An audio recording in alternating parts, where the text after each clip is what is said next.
Please welcome Politico's defense reporter, Paul McLeary, British ambassador to the United States, Dame Karen Pierce, German ambassador to the United States, Andreas Michaelis, Canadian ambassador to the United States, Kirsten Hillman, and Swedish ambassador to the United States, Ahlin.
Good morning, everybody. Good morning. If we could ask everybody to come file forward and take your seats. We're about to begin the show, the day's events. We're really looking forward to it. Thank you all for joining us back in there in the back, having your sandwiches. Come on up and sit down, and we'll get started right away. Thank you.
Please welcome Politico Media Group CEO, Goli Rachael Slami.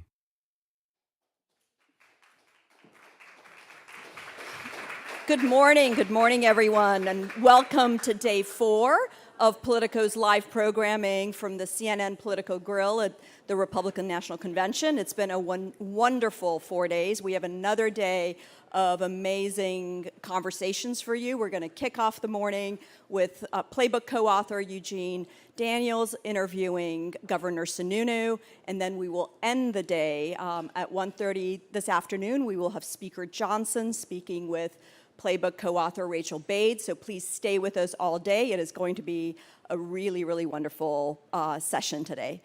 Thank you so much.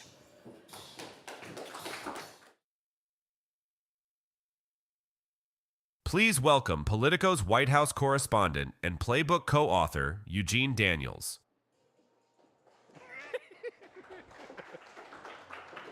Hello. Hi, guys. Hello, everyone. Hi, Eugene. Hello. Thank you for the feedback. I appreciate that. As you can see, I am alone up here, but that's okay. Governor Sununu should be popping up on one of these screens any second. There we go. Governor Sununu, how are you? Hey, good to see you, Eugene. Good to see you. How's everything going out there? It's very quiet trip here. Quiet trip? Nothing's going on? Very silent, nothing's happening. It sounds like you're probably sitting in a lot of Milwaukee traffic or something. Exactly. A lot of closures here, but that's okay. Governor, every time I sit down to prepare questions for you, everything changes. So we have a lot to get to, and I know you have a hard out, so I want to jump into it. You have said in the past that Joe Biden was not going to be the nominee of the Democratic Party. The momentum is shifting. I'm talking to folks and people who at one point were very gung-ho about him staying on, have even changed their tune behind the scenes. Are you feeling vindicated? Does it feel like you were right this entire time? You want to take a victory lap? Well, no one likes an I told you so moment. No one likes an I told you so moment as much as a politician. But yeah, look, I've been saying this for well over a year. It's real, it's happening. I think what you're going to see is, obviously, this is a week of Republican unity, and I think what everyone is seeing is really positive on the Republican side. But as soon as this convention is done, around Monday morning, the whole world is going to put their cameras right on Joe Biden and say, and now what are you going to do? Because clearly the numbers aren't there.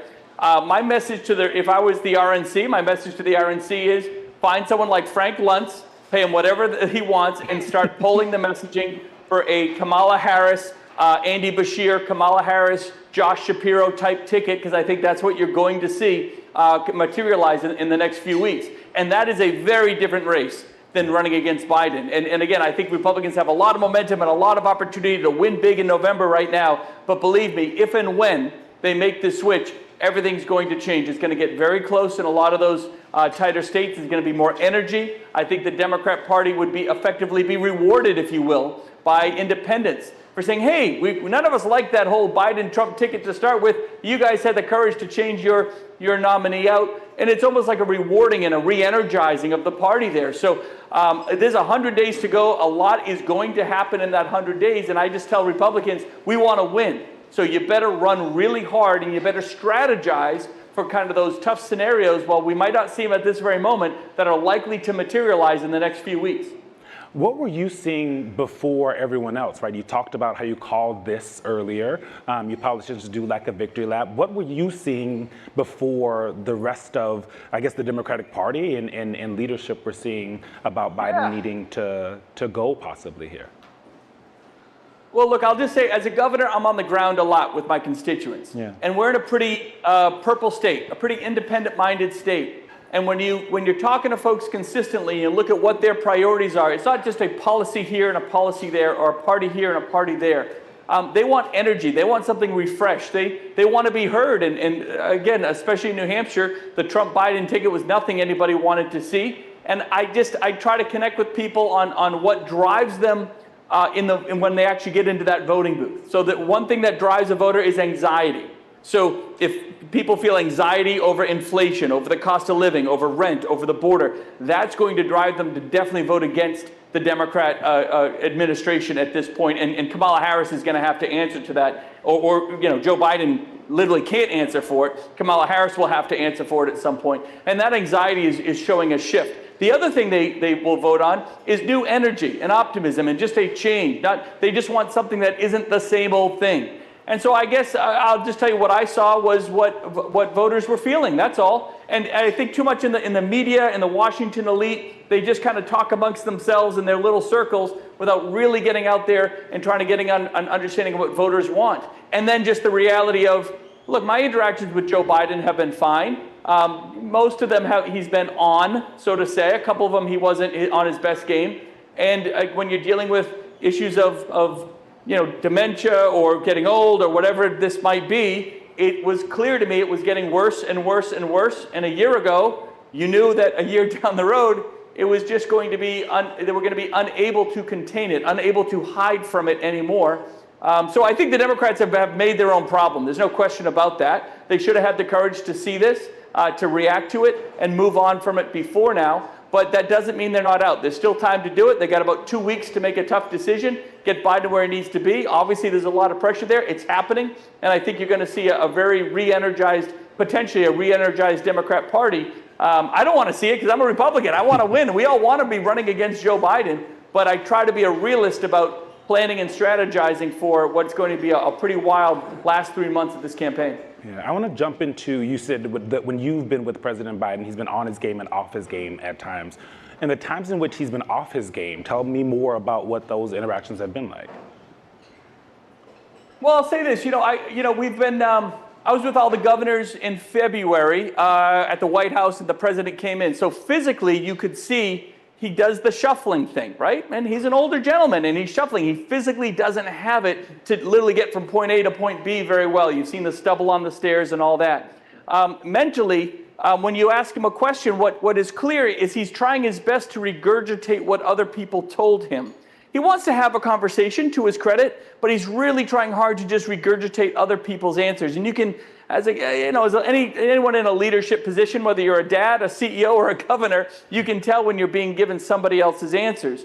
And I could tell that was not a good sign. I saw him get off a plane 2 months ago, and we made a couple of jokes. We had a nice interaction. I think he's a nice person. Disagree with pretty much every one of his policies, but he's a nice person. We had a nice interaction. But 2 months before then, again, when we were talking to governors, like he does the whispering thing a little too much, and he whispers things that don't make any sense, and you're like, boy, this is not getting any better. So that's all. It's good days and bad. I see it with, my mom has dealt with this. I saw it with my mom. I've seen it with other older individuals. So look, as a person, I feel bad for the guy. I do. Because when you get to that age and you're dealing with mental cognitive issues, you're really relying on your family and your team to help you, be the best version of yourself. And running for president is not what this gentleman should be doing right now. Whoever's been telling him and pushing him to do that, there's a responsibility to the family to give good advice, and I just don't think they've been giving him some very good advice.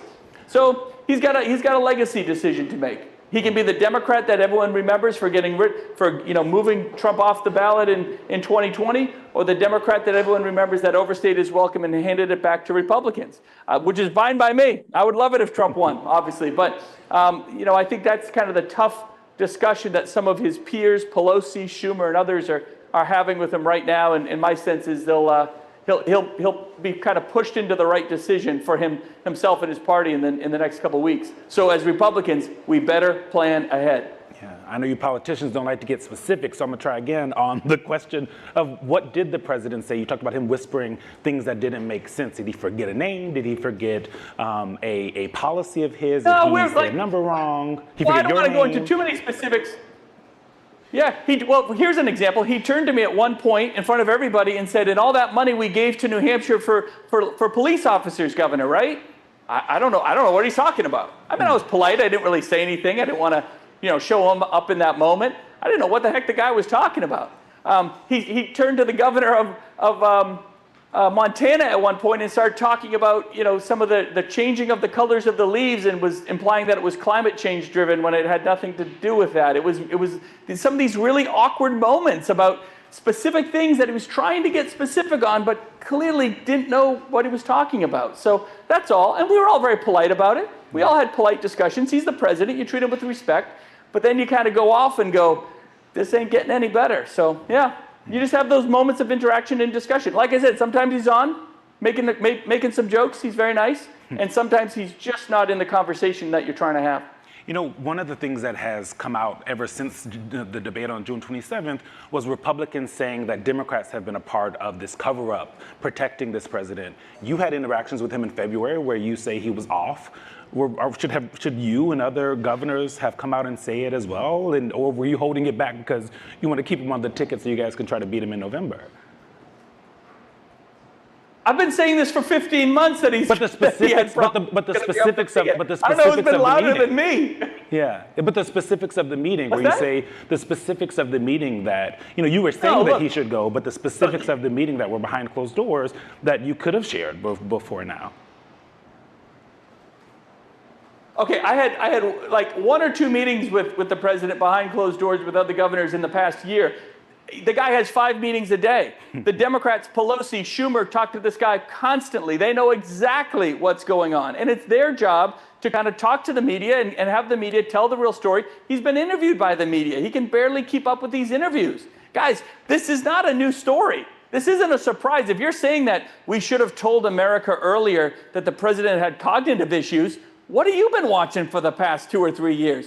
Everyone in America sees it. That's why they don't want him on the ballot. It was the media and the Democrat establishment that refused to acknowledge what we were already seeing. So, no, you guys are apparently the last ones in the media to get the memo. We've 350 million Americans have been watching this slow demise, this very tough story for Joe Biden and his family play out for the past 3 years. Yeah. Well, to be fair, we don't get as much access as you guys do to him behind closed doors. So, but you don't those need kind of the moments access. that you're talking about, we wouldn't have seen it.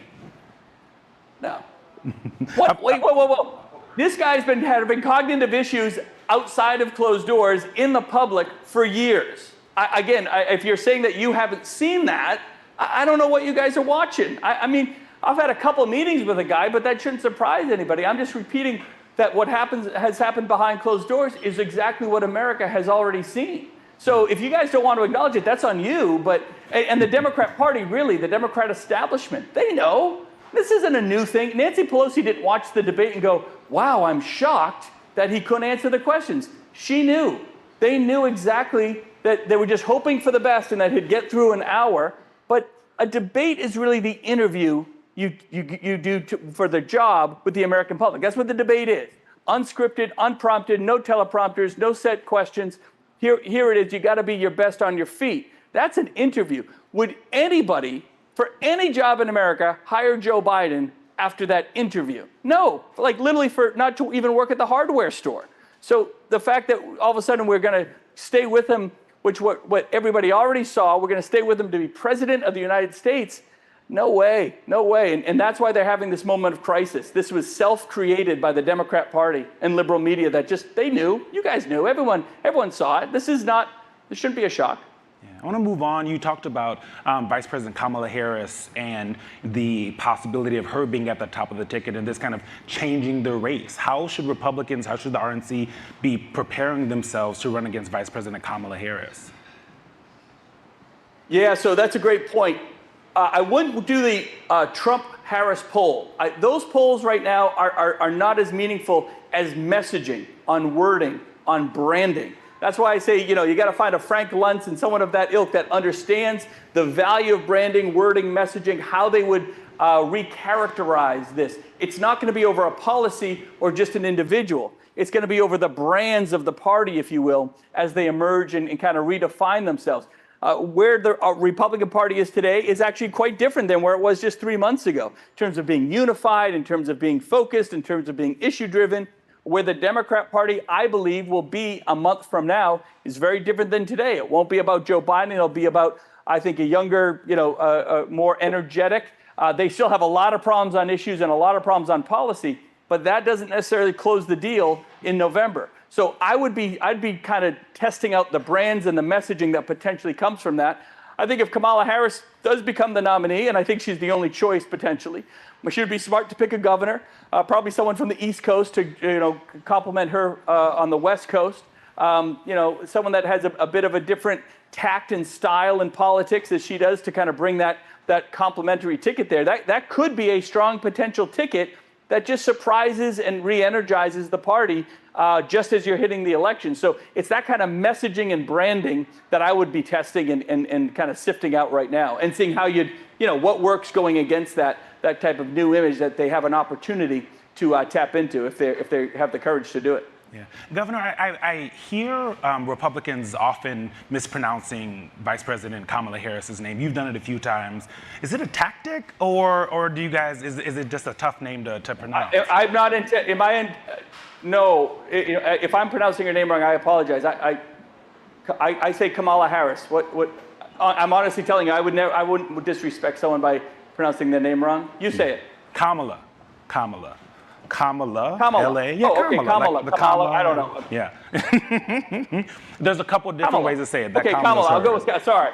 Nope. No, I don't think anyone intentionally pronounces her name. No, that's no. No one intentionally pronounces her name. I don't think. I apologize if I was. Kamala. I'll stick with Kamala. No worries. How would the GOP react if Dems changed the ticket? Would they call it unfair, shenanigans? Would they call it cheating? We've been seeing and hearing from some folks that they would even want to try to sue. I don't know who they're going to sue, but try to sue to keep Joe Biden on the ticket. Would you consider it cheating? No, it's not cheating, but it's not democratic, right? No one will have actually voted for her. If it's Kamala, then I think. Look, she's the vice president. She's the number 2. She's been on the ticket. Technically, she would be the one to step up. So if they went with somebody other than the vice president, that might be a stronger argument to make. If Gavin Newsom tried to jump in and no one has ever voted for Gavin Newsom, that would be a bit strange. But it's really only Kamala or and somebody else at this point. So I think those arguments would probably fall short. It's and I can see people being frustrated, but the Democrat Party has a process. They're going to follow a process if that comes to be. As long as they're following their own rules, they can make their rules, and as long as they follow them, that's it. And at the end of the day, those arguments would be, I think it'd just be a waste of time, energy, and money on the Republican side. If they make the switch out and she's on top of the ticket, she's on top of the ticket. You're not going to win any legal battles on that one. Yeah. If you were talking to Vice President Kamala Harris, would you give what running mate would you pick for her? What running mate would I pick for her? Yeah. I'm not going to pick Kamala Harris as running mate. You don't want to give her no advice? The one I think I could beat the easiest. How about that? The one that I could beat the easiest. We'll talk offline. From her point of view, I mean, yeah, if the Democrat Party wants to make me a strategist, I always say that no one knows how to beat Chris Sununu like Chris Sununu. I wish the Dems would pay. But look, I'm always partial to governors in an executive leadership role. She does not have real leadership experience, and I think if she chose a governor, I think that would send a positive message. But again, I wish it was Joe Biden. I hope they stick with Joe Biden because I think he's going to be really easy to beat, and I think it helps the Republican Party up and down. I'm just trying to be a realist and kind of tap into the reality of what might come. I'm a strong believer, especially as a governor, you hope for plan A, but you better be ready with plan B, C, and D, and Republicans just need to be ready on that side. Yeah. One of the things that we've seen around here and have been a big topic of conversation is this idea of everyone needing to tone down the rhetoric after what happened on Saturday. And I'm curious if you believe that both parties need to, right? You're a governor in the Republican Party, so I'm only going to ask you to, clean up your own house. But how should the Trump campaign and Republicans up and down the ticket and around the country be changing the way they talk about their opponents on the Democratic side? Yeah. So I'll say on the Republican side, I think a lot of it will bear out tonight, right, to see where the president's speech goes. I think it's about unity, not of the unity of his base or something like that, or just even unity of the Republican Party. That's done. He's done that. He's done that very well. And him and J.D. Vance, I think, bring a very interesting ticket that brings a lot of people together within the party. Former President Trump now has to talk about the unity of America. And it's in the tone. It's in allowing, I think the best way to do that is embrace the individual. We're not coming with big government solutions as Republicans. We believe in the states. We believe in individual rights. We believe that a local control and local voices have more power, right? And by doing that, you actually bring the temperature down. Things get heated when it's just in Washington and just in the media because you're pulled away from your constituents. You're pulled away from the real interaction with real people that are just trying to live their lives. The more you return control and empowerment to that individual, the more it gets normal. I'll bring an example up. In New Hampshire, we believe very strongly in local control. It's that live free or die thing we got here. And the most powerful meetings we have are town meetings. And at a town meeting, you go and you're sitting there arguing with your neighbor. I'm arguing with my brother who lives down the road. We're going at it on all these different issues. But at the end of the day, we're neighbors, right? We walk out, we have our discussions. Our kids are at the bus stop together the next day. And by keeping things local, you can still have heated, tough discussion, but you're all a community. By keeping things big with big government, it keeps things polarized.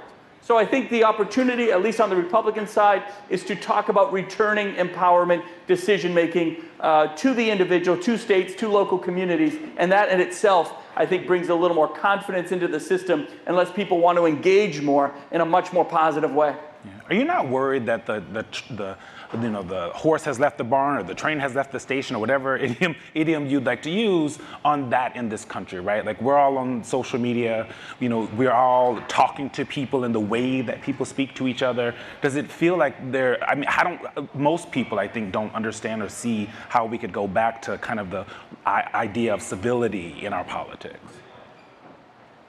Well, I'll say this, look at states, and I'm not just talking about myself, but when you talk about government, the most trusted politicians are governors. They're your local leaders. They're people that they have more connection with their brand and what they want to do. The people of Mississippi believe in the governor of Mississippi. The people of California, at least temporarily, believe in the California and here. And we can have that discussion. And if we're not doing a good job, there's more accountability at a local level. Now, when you get to the national politics, there's three things that are causing the real problem on the national side. They need term limits, because too many of them overstay their welcome. They need campaign finance reform, because they could be too extreme, raise money on that extremism without ever getting anything done, right? I could give you a handful of House members on both sides that raise millions of dollars, yet have never passed a single bill in history, right? So you need campaign finance reform that doesn't incentivize it. Gerrymandering, and that's a tough one because gerrymandering is really done on the state level, but gerrymandering is a problem. It has made less, what was 150 independent House seats, that could go back and forth, closer to more like 50 or 60 that get fought for in any given cycle. So those three things can be fixed, and if we have the courage to do it, you can get back to more of a checks and balance, a natural checks and balance, less of a us versus them type mentality. And at the end of the day, that just gets more done for America. Governor, about 5 months ago, you were at our Governor Summit. in Washington, D.C. We did an interview similar, but you were here. That was great. Next time you have to come back. You said it won't be Donald Trump's party forever. It just won't. At some point, Donald Trump won't be here forever. But, looking around as we've been the last 4 days, his choosing of J.D. Vance, who seems to be a MAGA heir apparent, it seems like it will be his party for at least another decade or so, at the very least. You were right about you say you were right about the Biden thing, but were you wrong about this one? No. Look, Donald Trump is insanely unique, right? I mean, there's no one like him. There's no one that can replace him. There's no Donald Trump light that's coming through the ranks. J.D. Vance, if Trump were to serve 4 years and J.D. were to come up and want to run and all that, J.D. Vance is J.D. Vance. He's not Donald Trump light. He's not some version of MAGA and all this sort of thing. He's his own person with his own ideas and his own vision for the country, and he would have to talk to the Republicans about that. Trump, whether how long he stays and how long he's around, he's going to be a huge voice in this party, whether as president or post-presidency, whatever it might be. There's no doubting that. But there's no replacing that. So at some point, if and when he's not here, again, there's also a sense of a little bit of fear with the former president. Well, if I don't support him, he might come after me and all that. We saw that with primarying and some of the primary endorsements and stuff. So people were more fearful there sometimes with him and his brand and all that. But really only he truly carries that brand, right? You're still going to have kind of the ultra-conservatives, the anti-government people, the more moderate folks. We still have a huge spectrum within the Republican Party. That's a good thing, by the way. It's a really good thing, because we're still all Republicans. We all agree on a lot of the basics, of 80%, 90% of the policies we want to see. We can agree and solidify around that. But Trump's his own thing, even that kind of floats above that. He has ideas that I would say are not very conservative. They're just of his brand, right? I don't think he's a great fiscal conservative. I think he borrows too much money. I think he believes in debt too much. I've always had this issue with that. But that's okay. JD or whoever comes up after that as a leader in the party, they're going to have their own ideas, and they're going to push that. So no, every individual, and when it comes to politics, even on the national stage, has to be themselves. They have to drive their brand and what they're about. So no, I don't think it's a problem per se. It's just kind of the reality of the Republican Party. But the good news for Republicans is, even with Donald Trump, who, again, I ran pretty hard. I tried to get Nikki to be the nominee. But with Donald Trump up there, he's beat a lot of my expectations, a lot of other folks' expectations, in his ability to unite this party and ultimately unite the country. That's undeniable. And what you're witnessing this week in Milwaukee, a lot of us never saw that coming, but let's give him credit where credit is due. He deserves it. He and JD have done a very good job talking about a unification of the party, bringing the temperature down across America, and finally getting stuff done that Americans want to see, actually dealing with inflation, dealing with the border, dealing with these everyday issues that too many of our communities are burdened with. When you think about a possible second Trump administration, who are the top names for you that he should bring in? Have you talked to Nikki Haley and asked her if she'd return to a Trump administration? Would you serve in a Trump administration if he asked? I don't know that he would, but if he did. Well, no, I'm just looking for a job in the private sector. I'll send everyone in the crowd resumes after this interview. So I'm not looking to stay in public life per se. Yeah. Look, to be honest, Governor X, Governor Y, and Governor Z. When you talk about secretaries in the cabinet, those are CEOs. Those are executive decisions. That's kind of the buck stops here type decisions, especially when you're looking at policy, not just implementation of the law, but creating and driving on a lot of the policies that come out of those. Hopefully minimizing the policies, hopefully getting rid of a lot of the bureaucracy, having the courage to balance budgets within those agencies to help the president create a more balanced budget to get out of this debt crisis that we're in, things of that nature. Governors know how to do that, right? Virtually every governor has a balanced budget amendment in their state, right? They have to live by the dollars. They have to find good people. They have to demand a better return for the taxpayer dollars in. So that type of executive leadership would do him very, very well. And so I could list about 15 Republican governors that would be wonderful in the administration, and I'd hope it'd go out and find them, as well as some folks in the private sector. That's okay. Folks in the private sector, though, have to understand that there is a government process. You can't run the government like a business. I'd like to, but you really can't, because it's not our money, right? It's your money. It's the taxpayers' money. So there is a checks and balance process there. But again, executive level leadership out of the private sector can also be very, very useful. Yeah. Last question. Obviously, you're not here in person. Any reason why you're not at your party's convention in person? Should we read into that? Yeah, I mean, no. Just look, I'm a governor. It's kind of a 24/7 thing. I was asked to do a lot of media, which I love doing. Brian Kim was here. I talked to him on Tuesday. And to be honest, I think. Yeah, well, look, I got to say, I just think Milwaukee's a tiny town, and I didn't want to sit in traffic and security and deal with all the hassle of it more than anything.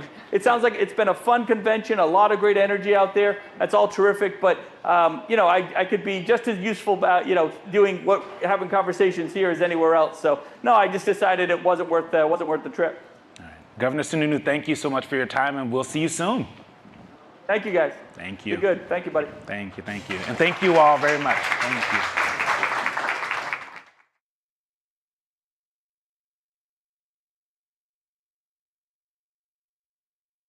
Please welcome Politico's senior political columnist and politics bureau chief, Jonathan Martin, and Republican National Committee's chief of staff, Chris LaCivita.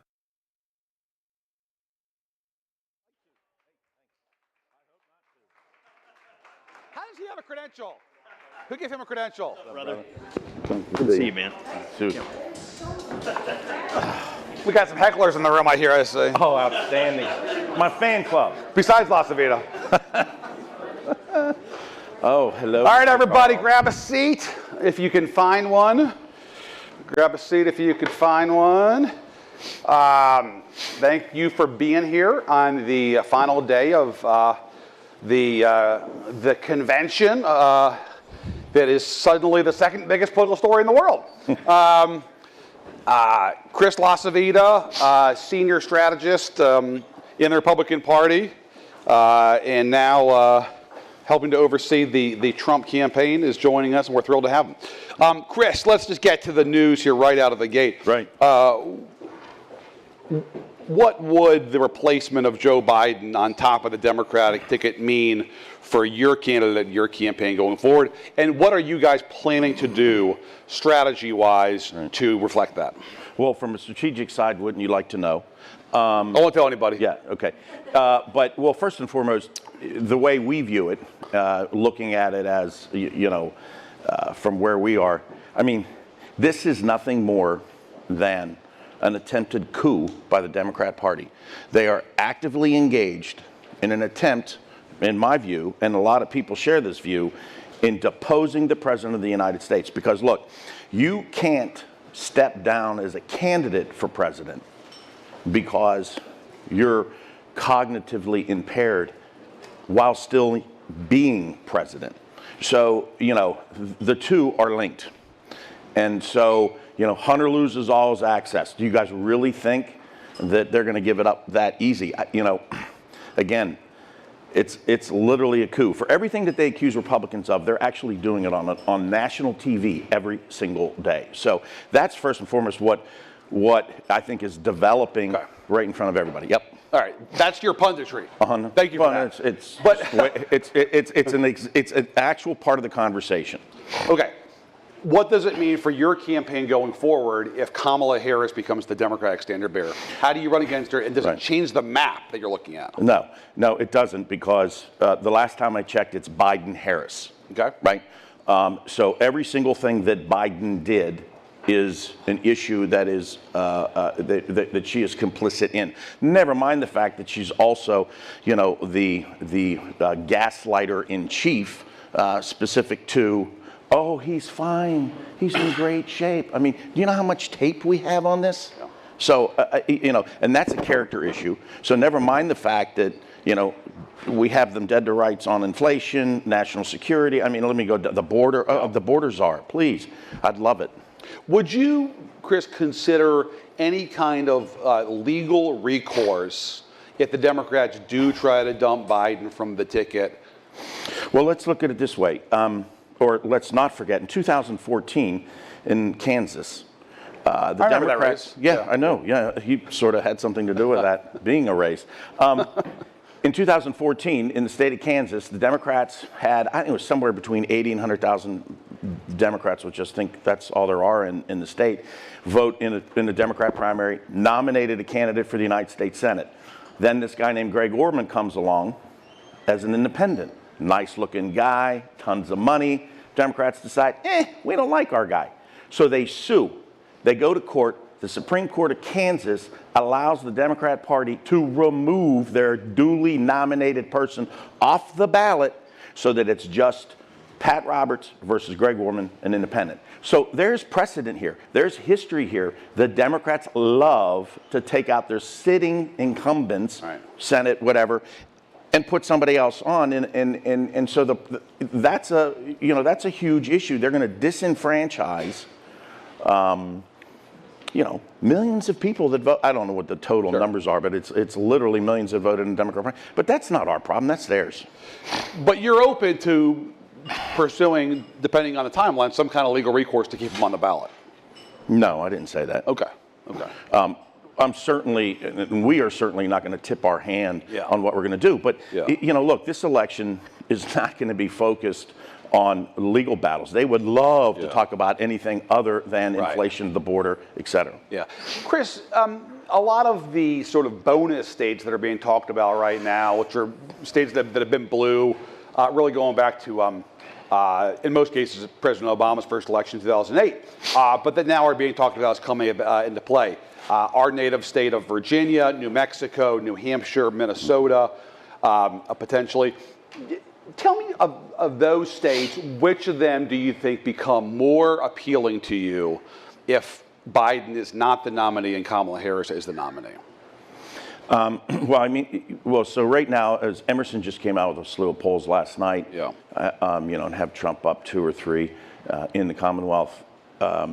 So look, right now, we have about somewhere between 20 and 25 different paths to the nomination. To the election. Just flat out. And they have one. Sure. They have one. The 3 Great Lakes states. The blue wall. Right. So, but again, do you think that a place like New Mexico, for example, where you've got a lot of non-college voters, a lot of multi-generational Hispanic voters, does that become more appealing to you? It does, because it's also I believe, the second largest oil-producing state in the United States. Second largest. You think that you guys could run more competitively there against Kamala Harris than Joe Biden? I think it would be. No, I think we're in a strong position to beat either one of them in New Mexico. But yeah, probably so, because not only is it just a replacing of a name, right? And look, I'm not going to cede this ground that you can talk about one without the other. If he steps down as a candidate for president, he's admitting to the people of the United States he's not fit cognitive ability to be the president. So does he want his legacy to be defined by the fact that he bailed after 3 years as president of the United States because he's cognitively unable to do the job? I don't know. You know your own party well, but I take it that your working assumption is that she would be the nominee if Biden is not the nominee, right? Well, apparently to Nancy Pelosi, that's not the case. There's reporting out there that she's not happy with having Kamala Harris as the nominee, so that will be fun. But you guys are planning, okay. Look, we plan for everything, worry about everything, plan for everything, and then we execute. So, I know the one thing that this campaign, and certainly led by Donald Trump, has proven its ability to do, which is to improvise, overcome, adapt, and achieve, regardless of what the scenario that is thrown in front of us. Let me ask you one last thing on this topic, just directly. Which is more of a challenge for you guys, a politically damaged Joe Biden or a politically healthy Kamala Harris? Well, look, if they depose the sitting president of the United States as a candidate, and they depose him as the president of the United States, that's going to create a whole host of different issues. I truly believe that, well, to some extent I believe, that the press, no offense, guys, will give her a reset. There's no press here, you're okay. That you promised me there wasn't going to be. It was all off the record. He sent me all the questions ahead of time. He hand wrote them, though. You did the prep, obviously, for it. No, but so that just creates a whole new set of issues. But Chris, one of the themes of this campaign, I think, for a lot of folks who are watching it closely, is what the hell did you do with Donald Trump? Where did he go? The person who's firing off tweets at all hours, weighing in on issues like the quality of Diet Coke or reality show outcomes. But that's legitimate. That's okay. I mean, come on. But in all seriousness, though, I mean,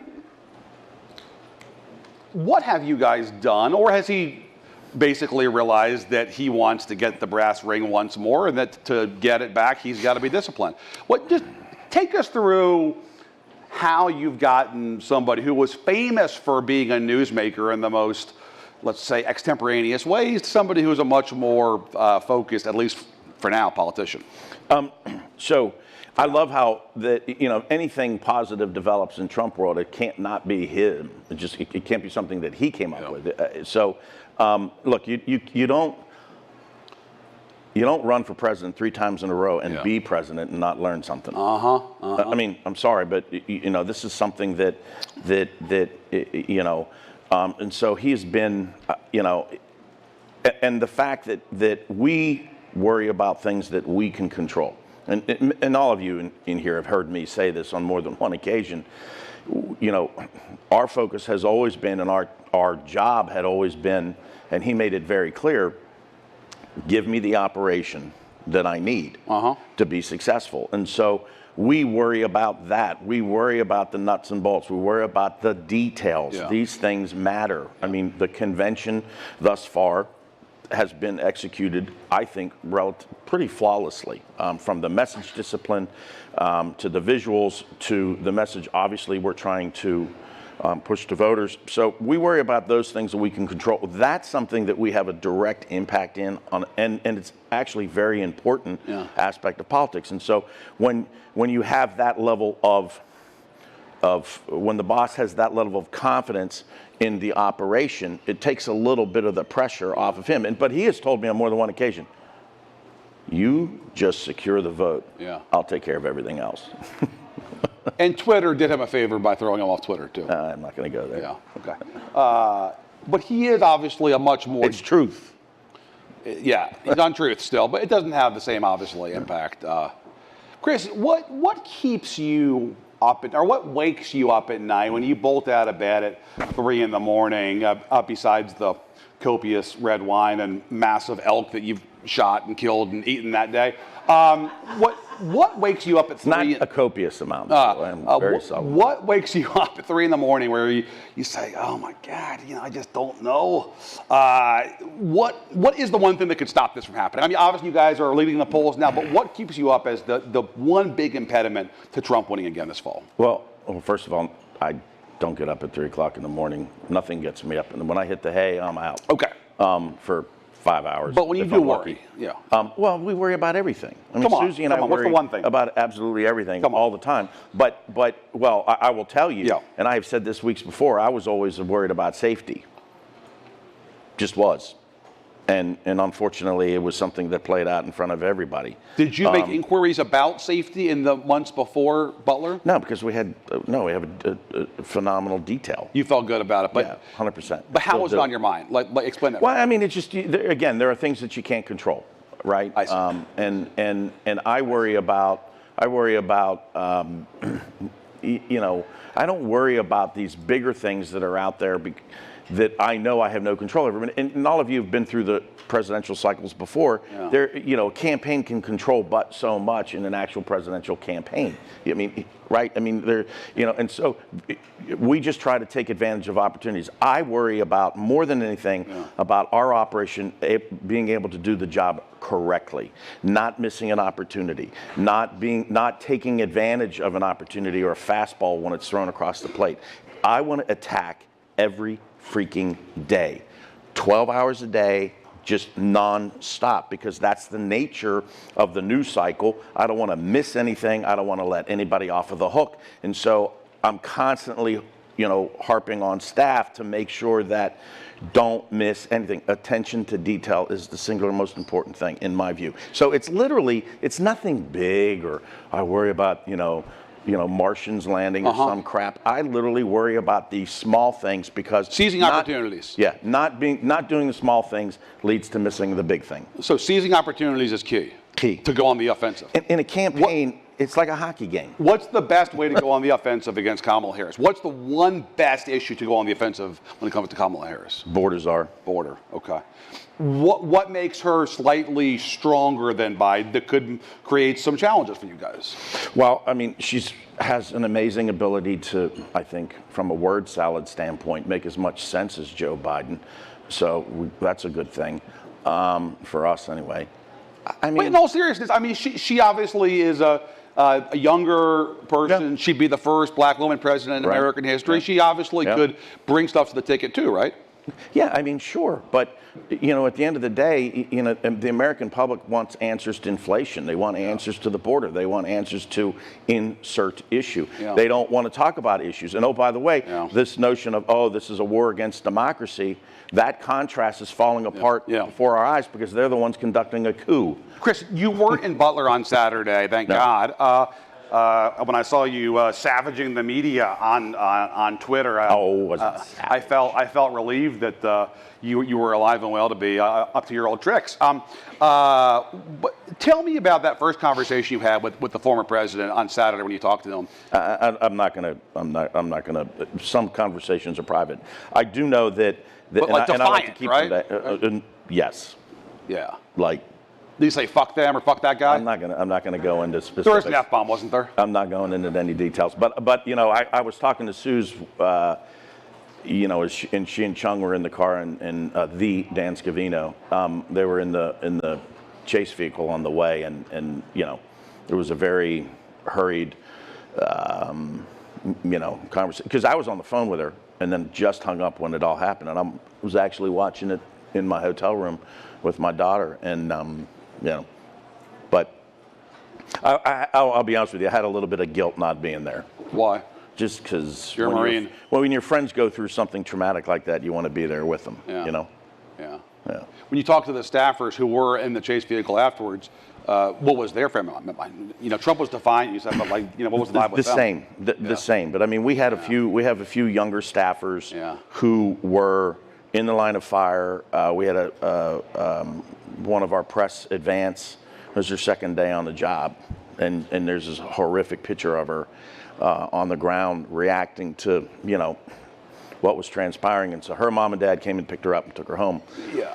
Chris, can the former president use this opportunity to convey to his supporters that no, this was not some kind of a Democratic plot? There's so much bullshit circulating out there that frankly is detrimental to the country, politics aside. Can the president use the opportunity to convey to his supporters who may be falling prey to some of that BS that no, this was not a conspiracy by Democrats or George Soros or whoever? Well, I think... Isn't that important for the country to hear that? Well, yeah, but it's what's important is that, you know, the speech is very, you know, forward focused, and we're very happy with where that is. But things will change because it's still early in the day. Yeah. But in terms of, I mean, look, there are not enough facts, and you know, it's not just up to us to talk about, you know, the facts resulting around what had happened. It's also incumbent on the United States Secret Service, and clearly the director has no intention of saying shit to anybody because she ran from 5 U.S. senators last night here. So, I mean... Should she resign? Oh. Yeah. Yeah. 100%. Was there anger from your colleagues about the performance of the Secret Service? Not his detail personally, but the broader service? I mean, I think that, look, I'm not going to get into all the specifics of that, but I will tell you that the members of the United States Senate who were discussing with her yesterday, I mean, you can talk to Marcia, she'll be, you know, the senator from Tennessee, she'll tell you whatever you want to know, you know, that they weren't answering the questions that they felt they needed answers to. Yeah. And that's a problem. And Chris, you aren't a doctor, but do you have a sense for what the prognosis actually is on, you know, on his ear? No. Yeah. No. Is there pain still? I don't know. Have you asked him if Nope. it hurts? Nope. Yeah. Nope. Okay. Do you know how long he has to wear the bandage? Hey, look, I got shot in the face. Yeah, I know. Chris won a Purple Heart in the first No, you Gulf don't War. win one, you get one. But so Chris was awarded the Purple Heart in the first Gulf War, yeah, and serving in the Marine Corps. Yeah, and it took me a good 30 seconds to get back up off my feet, and I was like, I don't know how the hell he did that. I don't know how. Plus, he had 5 grown men and a female agent on top of him. So it's kind of remarkable. Have you talked to the speechwriters who are crafting the president's speech for tonight in the last day? Yeah. What are they doing to incorporate language into his remarks to reflect the uncertainty about who your opponent's going to be? Have you added language? So, going through the process of preparing a speech for President Trump, I'm not going to get into too much detail, Yeah. but look, it's a process, but I don't think people don't know is that he being the candidate, the president, the former president, spends an enormous amount of time reading every single line. Then he'll change a period, he'll change a comma, he'll change a whole paragraph. Yeah. He'll take a paragraph and move it to this, and because he wants the flow, and what people don't realize either is that, and we've tried to convey this, this whole debate about the, wasn't much of a debate for the platform. I mean, he went through every single page up until 10:30 Sunday night, and I had to have the thing at the printer at midnight. Yeah, so it'd be ready at 6 a.m. It was clearly his voice. Oh, 100%. You can almost see the Sharpie. But I know. And well, everybody wants to see the draft, and I'm like, well, actually, he was on the phone with Vince, Vince Haley, he and Ross, the chief speechwriters. But I mean, so it's a process. He goes through every single line, and I mean, look, there's a body of work with President Trump and in his speeches. There's a body of work in terms of his issues. But you guys have had to update the remarks in the last day, or you will today, to reflect the uncertainty about who's going to run. Look, I'm not gonna. We'll see tonight. The speech. It'll be fantastic. We'll see tonight what he says. It'll be beautiful. About, Be beautiful. Speaking of beautiful remarks, what was that conversation like that he had with President Biden the other night? Wasn't there. I just know it was, short. Yeah. And President Biden inquired about him. I wasn't there, so I don't try to, insert myself and stuff like that. Speaking of conversations, that clip of Bobby Kennedy Jr. And the former president talking on the phone leaked. You guys think that at some point here in the next 120 days that it's plausible that Kennedy can endorse? I mean, look, that was obviously the ask. Yeah. I mean, it's the great thing was I was here. Yeah. And so, at the CNN Grill? I wasn't I wasn't here. No. But it is the hot spot in town. It's no doubt. Yeah.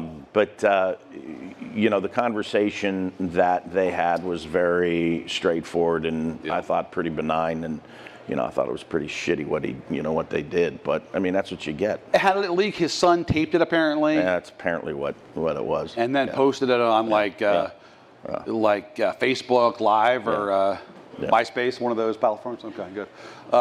Unclear what it was. Yeah. So, you think, though, it's possible that you guys could land Kennedy, right? Does he take more votes right now, mid-July, from you or from Biden, Kennedy? Well, it depends on the state. Okay, let's go Literally, to Michigan. it's a state by state. Michigan probably a touch more from Biden than us. Here in like Wisconsin. for every vote he takes from us, he's taken 2 from Biden. How about here in Wisconsin? About the same. Pennsylvania? Much more from us. Why? I don't know. I haven't figured it out yet. That's Fabrizio. You might know. Yeah. Maybe I know. Maybe I'm just not going to tell you. It could be a possibility, too. So, better to have him on the ballot or off the ballot? But I mean, generally. I mean, between he and Stein and Cornell, I mean, we're going to have 4 people on the ballot, 3 people on the ballot. They just restored Kennedy on the ballot in North Carolina, right after they made the Board of Elections down there made that BS move. Yeah. So, I mean, the Democrats are really good at keeping people off ballots. Chris, speaking of Michigan, Wisconsin, Pennsylvania, the 3 blue wall states, what's the former president's floor in these 3 states? What's the minimum percent of the vote? Is it 46? Is it 47? Like what's his floor in these 3 states? I mean, the floor is definitely the very high 40s. High 40s is the floor in these 3 states. Yeah. So what you're telling me, in a multi-candidate ballot, if President goes higher, yeah. goes higher. So I mean, look, we're polling in some of these states. A lot of these states, we're in a head-to-head. We're already over 50. You know, when you get over 50, I mean, it becomes increasingly difficult, and you hold that. But, you know, the numbers have fluctuated, but they've only fluctuated by 1 or 2 points at most. And all of the margins are plus or minus 4. So you're talking about statistically no difference. The thing that we, again, track more than anything else are, you know, the averages. I mentioned Tony. That's Tony Fabrizio, who's former President Trump's pollster. Has he gone into the field yet to test the strengths and vulnerabilities of not just Kamala Harris, but other potential Democrats who could be the nominee? No, I'm not going to answer that. Why not? Because it's private polling. I'm asking for the results. Exactly. I'm asking for the results. I'm asking for if he's doing it. Yeah, I mean, look, we do a lot of things. Okay. I just don't always have a need to share it with the world. Yeah. Right? Yeah. Yeah. Would it be safe for us to assume that in the near future your research team We're is going a professional operation, John. What the hell do you think? Okay. We'll take that as a strong yes, that you're going to test the various strengths, weaknesses of Kamala Harris and the other possible Democrats who would run. A roster that includes potentially J.B. Pritzker, Gavin Newsom, Josh Shapiro. You didn't think I was going to be easy. Yeah, no, I'm still working on you. So, are there any folks out there, Democratic names, Chris, that you think would be stronger or weaker than others if it's not Kamala Harris? I mean, look, there's a lot of data, public data out there that has shown, you know, a lot of different things. As a matter of fact, I believe the White House did their own polling on this matter and released it publicly, which, I mean, that was quite entertaining. Yeah. But you know, I think basically Kamala is polling at about the same in public polls. I've seen some data that suggests that she's actually polling worse. Yeah. I think that's probably why Nancy Pelosi is talking about if, you know, Joe goes, we can't have Kamala. So, but I mean, you know, Newsom is it's kind of weak. The governor of California is kind of weak, right. I think. Yeah. Right. Yeah. Weak in a general election or weak? I think so. Yeah. I mean, if you love California and if you love everything that he's done for California, you'll love what he'll want to do to America. So you guys would love to run against Gavin Newsom this fall, if you could? Run on any of them. Yeah. Any of them. Yeah. We'll take any comers. Right. You know, one of the things that I've said is that at this point, perhaps the Democrats can't win the election any longer, but that. Look. Please. Yeah. No. I mean, we don't even think that way. I mean, our focus is our determination, the way we're structured, the way we're made in this, you know, our brains function. We grind every single day until it. I mean, it's not over until he puts his hand on the Bible and takes the oath. It's not over till then. It's not over on election day. It's over on inauguration day. Because I wouldn't put anything past anybody. What do you mean? I just don't. I don't put anything past anyone. You think Democrats or the courts Look, would somehow block him? there is a well-documented report that talks about all of the efforts that the Democrats had in place in 2020 to, despite everything that had happened, that there was a well-documented about ways to prevent if Donald Trump had quote unquote won. So you know, like I said, we plan for every worst case scenario. That way we're ready for it. Is that Molly Ball? Is that your story he's talking about? No, something else. I wasn't finished with what I was saying. What I was saying was that possible that Democrats can't win any longer, but it's also possible that Donald Trump can lose and he can give away the election.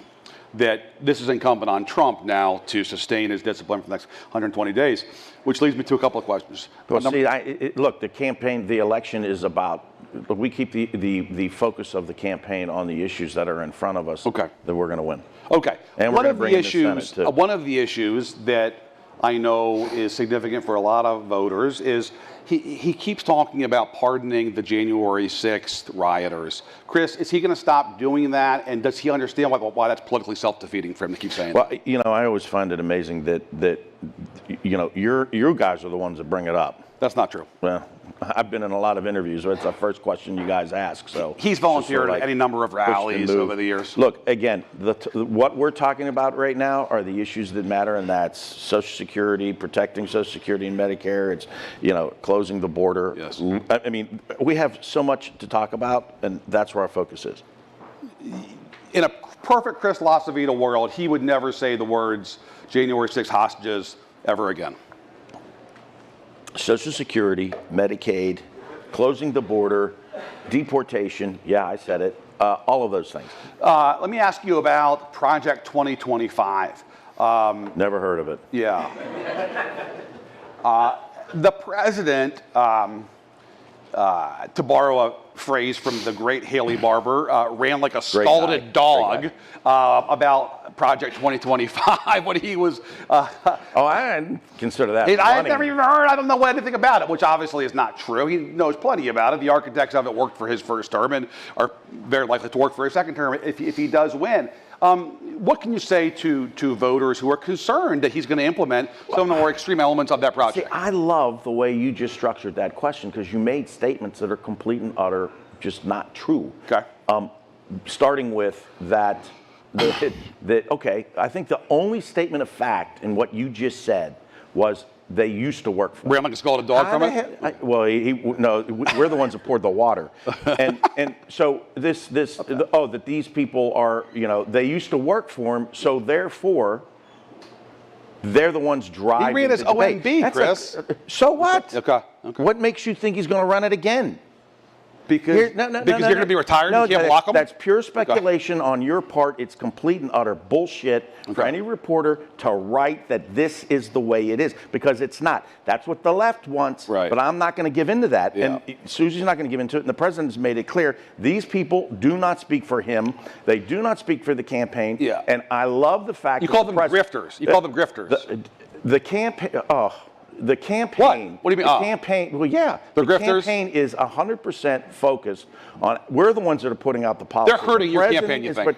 Look, I think that in the perfect world, from their perspective, they would love to drive the issue set. But they don't get to do that. Now, you guys sure as hell give them a lot of leeway because you're always writing the Trump campaign is going to start with the next Trump. They're hurting your campaign. The next Trump They're campaign. jamming you. No, they're a pain in the ass. Yeah.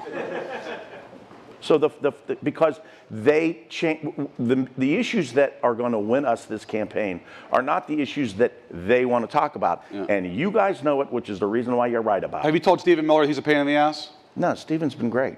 He's not part of Project 2025.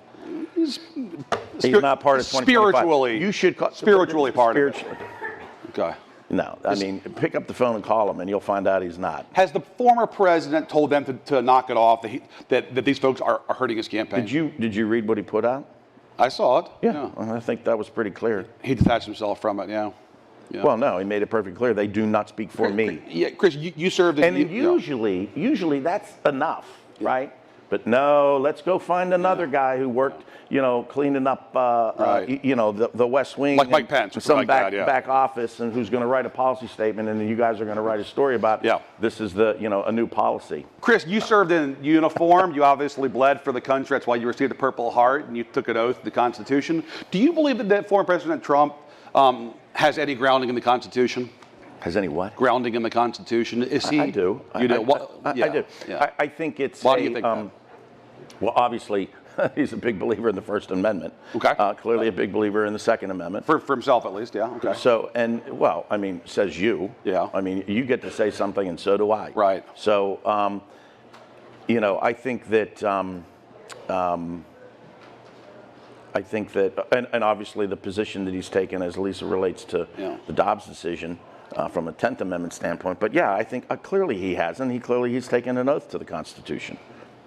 Does he believe in the rule of law in this country? 100%. I mean, he wasn't one to let the cities burn. He's not the one that has, I mean, last time I checked, it wasn't Republican Commonwealth attorneys or district attorneys that were letting criminals out in the street and not prosecuting crime. Yeah. Last time I checked, you know, Minnesota was burning, right. You know, Kenosha was burning, Seattle was burning. I mean, you know.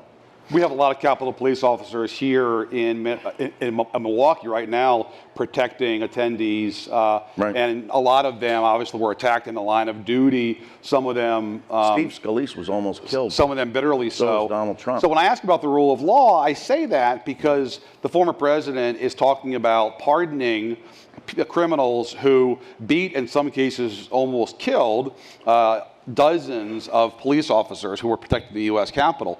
I just don't understand how that suggests he believes in the rule of law if he wants to pardon criminals who attacked and almost killed police officers. In there, well, first of all, he said, I think pretty clearly, you know, about protesting peacefully. Now, granted, you know, everybody, you guys have your opinion on that. It's very well based in your opinion. But the fact of the matter is, you know, I think Nancy Pelosi's on tape, and it's made perfectly clear she was the one that denied the request for the National Guard. So, I mean, look, there's a lot of back and forth, but to make this broad statement that he's against the Constitution and against the rule of law, when the body of, well, you sure as hell alluded to it, when the body of evidence from our standpoint shows the complete opposite. Yes. Especially as it relates to the left. Yeah.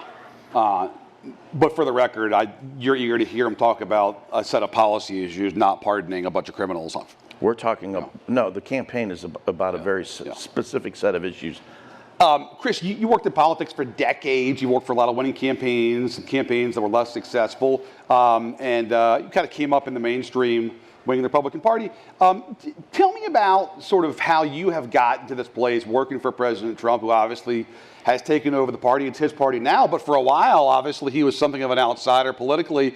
Do you think that your perspective on politics has changed in recent years after going to work for him? So almost 35 years. Yep. Mostly statewide races for Senate and governor. A lot of super PACs.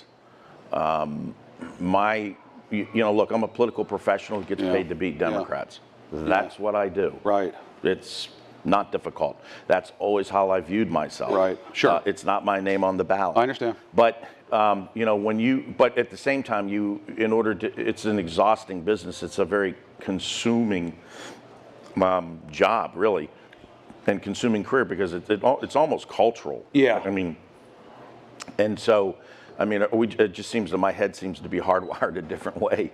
But in terms of changing, I mean, hasn't really changed. I mean, they're the same things that I have always believed in. And by the way, you have to actually believe in what you're doing, or you couldn't do this. I mean, you just couldn't do this. And that's why you don't find political consultants who work for the right and the left. They work for one side or the other. But you work for a bunch of figures, including Senator Mitch McConnell through the super PACs, who think that the former president is somebody who is, well, not fit for public office. Well, he endorsed Why are they Trump. wrong? Okay, I know. Okay, once believe that. So I guess what I'm asking is, you've obviously come to believe that a lot of those people in your party have it wrong, right? That they didn't understand. Well, the last time I checked, it wasn't a lot, because you know. Well, they retired or or lost or what, or they were like, oh yeah, I agree. But like, why is the Cheney family? He's sitting at 95%. He's sitting at 95%. But why is the Cheney family wrong about Trump? I mean, look. I don't know what they aren't liberals. I don't know what Liz Cheney's problem is. Yeah. I mean, oh yeah, I do. I mean, you know, Donald Trump endorsed her opponent and she lost. Yeah. That would probably piss her off. She had problems before that too, though, right? Yeah. So your perspective hasn't really changed. Your focus is still beating Democrats, and Trump's the vehicle to do that now, right? Well, and at the same time, he's actually the leader of a real movement. Yeah. Right. I mean, more about that. It's undeniable. I mean, it just is. And nothing like this, right? You've seen, right? Huh? Nothing like you've seen before. Yeah. I've never. Was seen Obama the like closest to this? Yeah, probably. Yeah. But I actually think this is. it manifests itself on a level that Obama couldn't. Chris, what do you think it would mean if he not only won the electoral vote, but if he won the popular vote victory? That hasn't happened since 2004 on your side. Right. Do you think that that would strengthen his hand both in terms of politics and policy going forward? And is that your goal, to win not just the electoral vote, but to win the popular vote? Well, I mean, look. How much does that matter? The goal is obviously winning the 270. White House. I mean, right? That's the bottom line. Right. And you know, you've got to set a very specific goal because of the sheer volume of money that you're spending. And you got to make sure you accomplish it. If those other things happen, wonderful. That's great, right? And that gives you, clearly gives you added juice. But it still doesn't take away from the fact that you're the president. So, it's we just don't spend a lot of time. But you want to win popular vote thinking too. about that. I mean, who wouldn't? Yeah. But that's again, the goal is 270. Yeah. Chris, tell me about the art of Donald Trump and working with Donald Trump and for Donald Trump. What have you learned about the power of persuasion, of making your case to him, of how to get through to him? Like, tell us how that works. How do you make a case to Trump? I mean, well, most of the interactions are on the plane. And so you have to make your case. Does he eat on the plane usually? Oh, yeah. Yeah, that's where he eats. But you never see him eating, right? Yeah. No. Never a camera with him eating around. That's intentional, right? Not what? There's never a camera around when he's eating, right?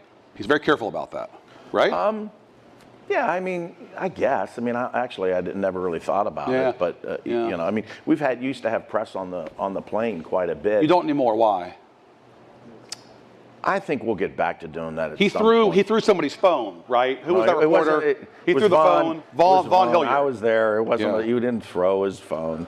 He was like, "Whose phone is this?" Oh, it's mine. Like it was a mild toss. Yeah, it wasn't even a toss. The press will come back on the plane. The press will come back on the plane before the election's over. His plane. I think so. Okay. I think so.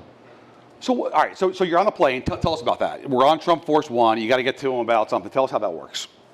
Well, you got to find a way to lower the music, the volume.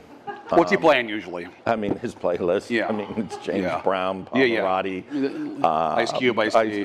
No, seriously. And not so much. Okay, but Phantom of the Opera. Right. Elton. And then our Sir favorite Elton. is Guns N' Roses. So you turn down the volume of the music, and then turn down the volume. What do you do? Yeah. Make sure that there's not a UFC fight on. No, I mean look, it's a very informal kind of thing, and you have your you have your conversations about very specific things. Is there any kind of paper? Like, do you give them a note card or a one pager, or is it all oral? Yeah, no, it's a combination of oral and it's also a combination of like PowerPoint kind of thing. Okay. But you're not going to hand them 20 slides. Yeah. And say, read this and make a decision because the way he processes information, it's just completely different. Is it better to do a one-on-one with him, or is it more effective to have somebody or two people next to you talking to him? I mean, it just depends on the situation. Yeah. I mean, I've had private conversations with him about policy or about strategy, and then Susie and I, the vast majority of the time, do it together. Yeah. He's such a fascinating figure in political history. Well, the sheer volume that he reads, I mean, people don't understand. I mean, that stack of papers that he carries around with him everywhere. Right. And they're printing stuff out. And he goes through all of that stuff. And he's also a big phone guy. When I say phone, I mean the old term, the old he calls use people. of advice. He calls people. Calls people. Yeah, on their cell. Does he have numbers saved in his phone? Matter of fact, John Carl calls him too. Yeah. John Carl just left here because he's calling Trump right now. He's saying you're going to carry New Mexico now, apparently. So, all right. So he calls folks. Does he have the number saved in his phone? How does that work? Yeah. It's an iPhone. He just dials it up. One of the things that was notable to me after the shooting was how many people he talked to on the phone. It almost became a kind of sign of like being in the club. And the giveaway, of course, was Kevin McCarthy, America's thirstiest man, who said that he had just talked to Trump on the phone because that was sort of the cool thing to do. But he's an old school like LBJ style phone guy. He's constantly up against the ear, right? Yeah, constantly. Does that help you in some ways because he gets intel, or does it kind of complicate your life? I don't worry about it because what are you going to do? Take his phone, change his numbers, tell him he can't make phone calls? Yeah. What? Right. Yeah, I'd be on the back seat of that plane and then out the door. Does he ever text at all, or is it all phone? I don't see him text. Yeah. Do you text him? No. Do you email him?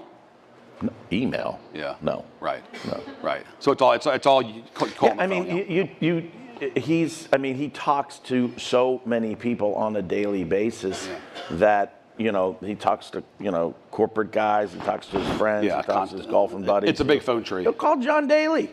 And just, they'll just bullshit and talk and stuff. I mean, he talks to people about all kinds of stuff. Somebody told me that he calls Cindy Hyde-Smith between the hours of 5 and 6 in the morning because he knows Senator Smith is a farmer and she's up between 5 and 6 in the morning. Wouldn't surprise me. And Trump's also up early. He knows that she'll be up too. Yeah. So he's calling all kinds of folks and he's getting all kinds of intel. All right, so if you have to get to him on policy versus politics, are there different people that you deploy? Oh, yeah. Yeah, I don't go and discuss the finer points of trade policy. Right. But if you have to get to him on I'm something. very self-aware. You have your own phone tree of folks to get to him. Well, no, I mean, it's not a matter of, there are a lot of people out there that, obviously being a former president, you have a wealth of people that obviously were maybe in the administration or that have a level of expertise. So why wouldn't you go back to them? But we're not picking up the Heritage Foundation and asking them. Right. Why not? 2025. They just jammed you guys on that. I'm just not interested in talking to them. Yeah. There it is again. Yep. Chris, we're winding down here.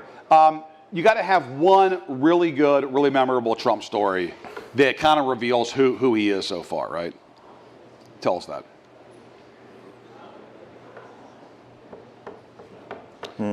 That was compelling, interesting, amusing, poignant, whatever. Come on. Look, it's not so much just. Obviously Saturday's kind of shaded everything. I puts because you're a lighthearted guy, so is he, and it's a more sober moment now, right? Yeah, it's a little different. It's a little different.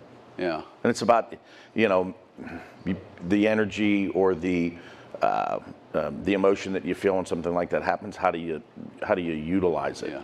How do you utilize it for good? To get to where you need to be. Well, how do you utilize it to win the election, or how do you utilize it to bring the country together? Oh, I think it's both. Can you do that, you think? Yeah. I mean, a lot of folks in this room I believe it. Are very skeptical that he's ever going to change at all from who he is, that he is the most consistent man there is. The presidency did not change Donald Trump. The oil paintings hanging around him did not change Donald Trump, that he's not going to change at all. Why are they wrong, and why is this time different? Because on so many occasions they've proven themselves to be wrong. There's a body of evidence that suggests a whole lot of ideas. I mean, look, let's just talk about the Russia stuff. There's so many cases I can point to they were wrong. So do you think that he has? I reject the premise that the press is always right. I'm sorry. From talking to him since Saturday, Chris, has he said that he wants to try to be more unifying in this speech and beyond? Look, I'm not going to get in front of him on it. Watch it, pay attention to it, and All right. Chris, one of the cool parts of this campaign for you, I know, has been working with your daughter, who's here with us today, Victoria, who's running comms for you guys in Michigan. Yep. Tell us what that's been like, working with your kid on a campaign, especially a campaign for president. Well, I mean, she was doing the comms for Attorney General's race. Is she on message usually? Or is she off message like you? Well, she's not. She's going to get a phone call from me. Because she doesn't get treated any differently than anybody else. And she'll tell you, probably worse. No, it is cool. It is cool because you never know what your kids are going to do, and I've never put my finger on the scale on what they wanted to do. Just do what you want to do and be happy about it. First and foremost, love what you do. I certainly do. I try to have fun in it. I love it. I'm passionate about what I do. So it's thrilling to be able to work with her and you put her in a no pressure, low stakes state, Michigan. Yeah, so I mean, look, but it was a real pain in the ass driving 11 hours though to move her in on. I think I had the one day off, and then we were having dinner that night, Saturday night, and I realized that Biden was flying in on Sunday into Detroit. So I just, and I try to have a little fun on Twitter every now and then, but I sent out a tweet something about going to Detroit. My phone exploded because everybody thought maybe Trump was coming to Detroit. Well, and I did it on purpose. But of course. You're moving in your kiddo. Chris, bottom line here as we close, January 20th, 2025, you obviously hope that Donald Trump has taken the oath to be president again. What's the best case scenario if he does become president again in terms of the electoral votes? How many could he win? What's the best case scenario? Best case? Yeah. Oof, it's over 320. Over 320. Yeah. And the worst case scenario, but still winning, is what? State-wise. Well, I mean, I need 270. I'm trying to think of what that last model was, our worst case scenario model. Biden carried 2, but not 3 of the blue wall Correct. states. Yeah. And where is Biden the most vulnerable? And then you also watch what's going on in Omaha. The single congressional district. That ain't over yet. In terms of legal issues? Correct. In terms of, does it stay? So you guys think it's possible that, Yes. that the votes from It's a Nebraska. special session in August. So it's possible that Nebraska could give all of its electoral college votes to the winner, almost certainly Possibly. Donald Trump, instead of splitting it and having the Omaha-based congressional district do its own delegate. Possibly. That's interesting. There's actually an effort, I believe, in Maine, too, to do the same thing. They although I also don't- have a I don't split think- congressional yeah. district issue, Right. and there are 2 seats. And lastly, which of the 3 blue wall states, whether it's Harris or whether it's Biden, which of the 3 blue wall states do you think today the Trump-Vance ticket is best positioned in? Well, right now, it's all 3. I know that sounds like a bullshit answer, but It does. But yeah, I know. But I mean, the last time I checked, we were up 6 in Wisconsin, which, I mean, look, that's rich, Yeah. right? I mean, I know this state extremely well, Yeah. and that's a rich lead, and I don't expect something like that to hold. It'll be very, very tight. So all 3 you're feeling good about, but Wisconsin's really. Wisconsin's a battle. Michigan's tough. I mean, Pennsylvania, by the sheer size, volume, and I mean the spend, right, is tough. But I mean, we really are bullish on all 3, and we're going to fight it out for all of them. But you feel the best about Wisconsin right now?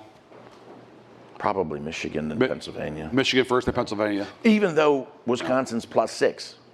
In part because Michigan, Biden will, or whoever it is, will lose third-party votes to. They will. Yeah. They will here. So Michigan could be the blue Michigan, wall. yeah, correct. A You're only gonna backbreaker win for one the of them. Democrats. Yeah. Guys, Chris LaCivita, give him a round of Thank applause. you. Thanks so much for being here. Appreciate it. Good.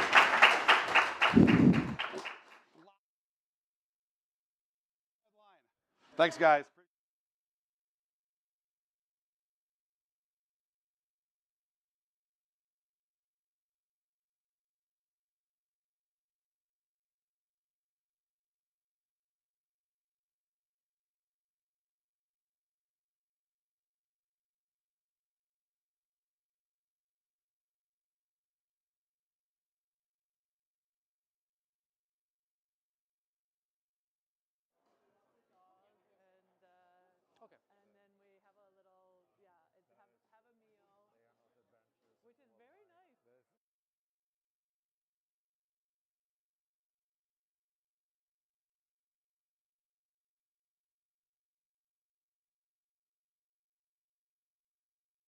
Please welcome Politico's defense reporter, Paul McLeary, British ambassador to the United States, Dame Karen Pierce, German ambassador to the United States, Andreas Michaelis, Canadian ambassador to the United States, Kirsten Hillman, and Swedish ambassador to the United States, Ahlin.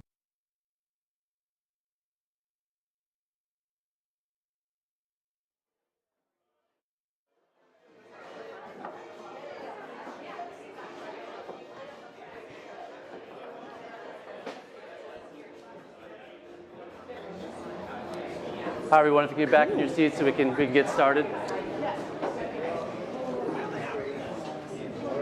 See, that packed audience wasn't for us. Absolutely, yeah.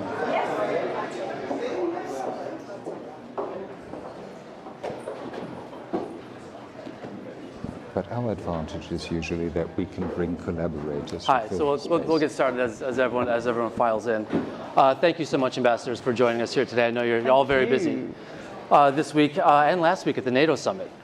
You know, we're here in Milwaukee just a week after the end of the NATO summit in Washington that really locked in some really key gains for Ukraine and solidified kind of the NATO's role in coordinating aid for Ukraine and giving them some guarantees, the irreversibility guarantee that they'll be a member of NATO one day in the future. That's still unspecified. This convention is coming at a time of some real political change in the United States and in Europe. With elections in the UK, it's going to be an election in Canada next year. Obviously, elections in the United States with some some big changes in control over governments, and the European Parliament changes there. So there's a lot happening. So if we can just jump right in with the news of the week, I guess pick one element of the news of the week. There's been a lot happening. J.D. Vance being nominated as Trump's running mate. He's made a lot of critical comments about U.S. posture overseas militarily. He has criticized U.S. aid to Ukraine, saying when he's a candidate for Senate in February 2022, after the Russian invasion, he said, "I got to be honest with you, I don't really care what happens to Ukraine one way or another." Obviously, President Trump, if elected, will be the president, not J.D. Vance, but he'll have a big voice in the administration. If the United States does pull aid for Ukraine and leaves it up to the Europeans, Ambassador Pierce, we would start with you. As the U.S., America's closest ally, what would it mean for Ukraine and for NATO if the United States were to pull aid from Ukraine? Well, that's a big if. Right. And it depends who is the next administration, obviously. And people say things in opposition, but when they're actually in power, then they have the weight of that responsibility. So I don't want to put words in President Trump's or J.D. Vance's mouth. But I did want to say that Europe really is pulling its weight on Ukraine. It's something like $193 billion given by Europe, 15 billion of that has been from the UK. And what we're really talking about isn't just the security of Ukraine, we're talking about the security of all NATO partners. If Putin is seen to win in Ukraine, that emboldens China, which directly affects the United States, but it also sets back Euro-Atlantic security right back 30 years to the fall of the Berlin Wall. And I don't think anyone wants that. And I don't think the next administration would want its time in office to be dominated by that question of lost Euro-Atlantic security. And so, Mr. Ambassador, how do you feel about this rhetoric about, I mean, it took months for the last U.S. assistance package for Ukraine to make it through Congress. There's been some real issues in the United States about funding here. What are your conversations like with the current administration and with folks in the Trump administration about Ukraine and about NATO and about the alliance? Right.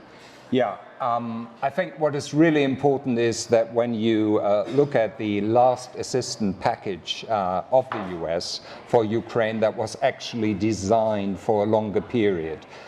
So don't mistake it for not having agreed on another package here. That is very substantial, and I think the whole discussion about the supplemental was interesting for us.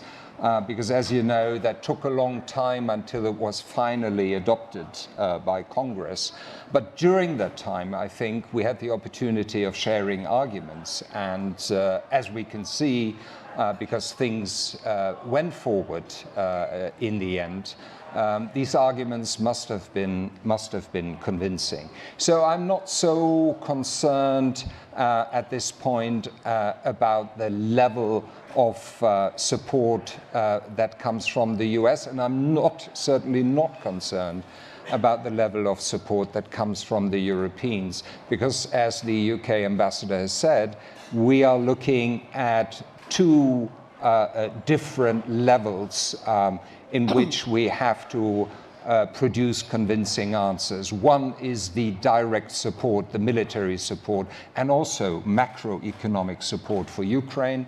The other is how do we structurally and also in terms of resources, how do we respond at the level of NATO? And I think we are responding at both levels. Just to give you an example, because we have been criticized for a long time, Germany has been criticized for not reaching the 2% of GDP defense expenditure. We now reach the 2%. And if you translate this in absolute figures, it really gives the relevant picture.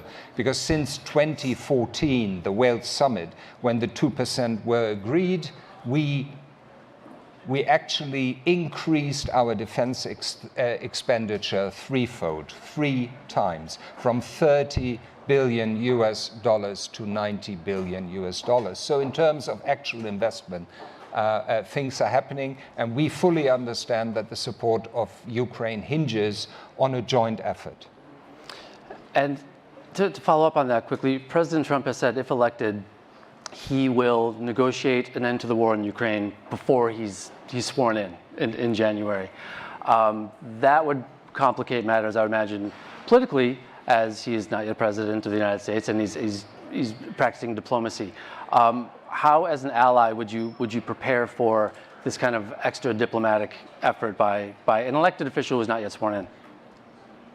First and foremost, this is a question you need to put to the Ukrainian president and the Ukrainian government, because they are the shareholders here. It's about their sovereignty, it's about their territory, it's about the war that has been, without having been provoked or in any way with a Ukrainian role brought about, that has been unleashed by Russia. As far as we are concerned, of course, at some point you also have to enter a political game here.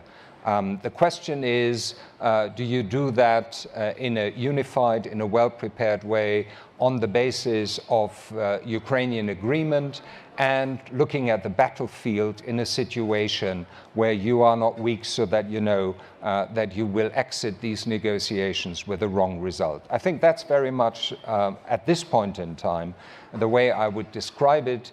And so by itself, the ambition of also addressing these issues in a political way are not wrong, but they should be done in a well-prepared way. And if you ask me, not in the open public, because you're destroying the prices for a deal like this.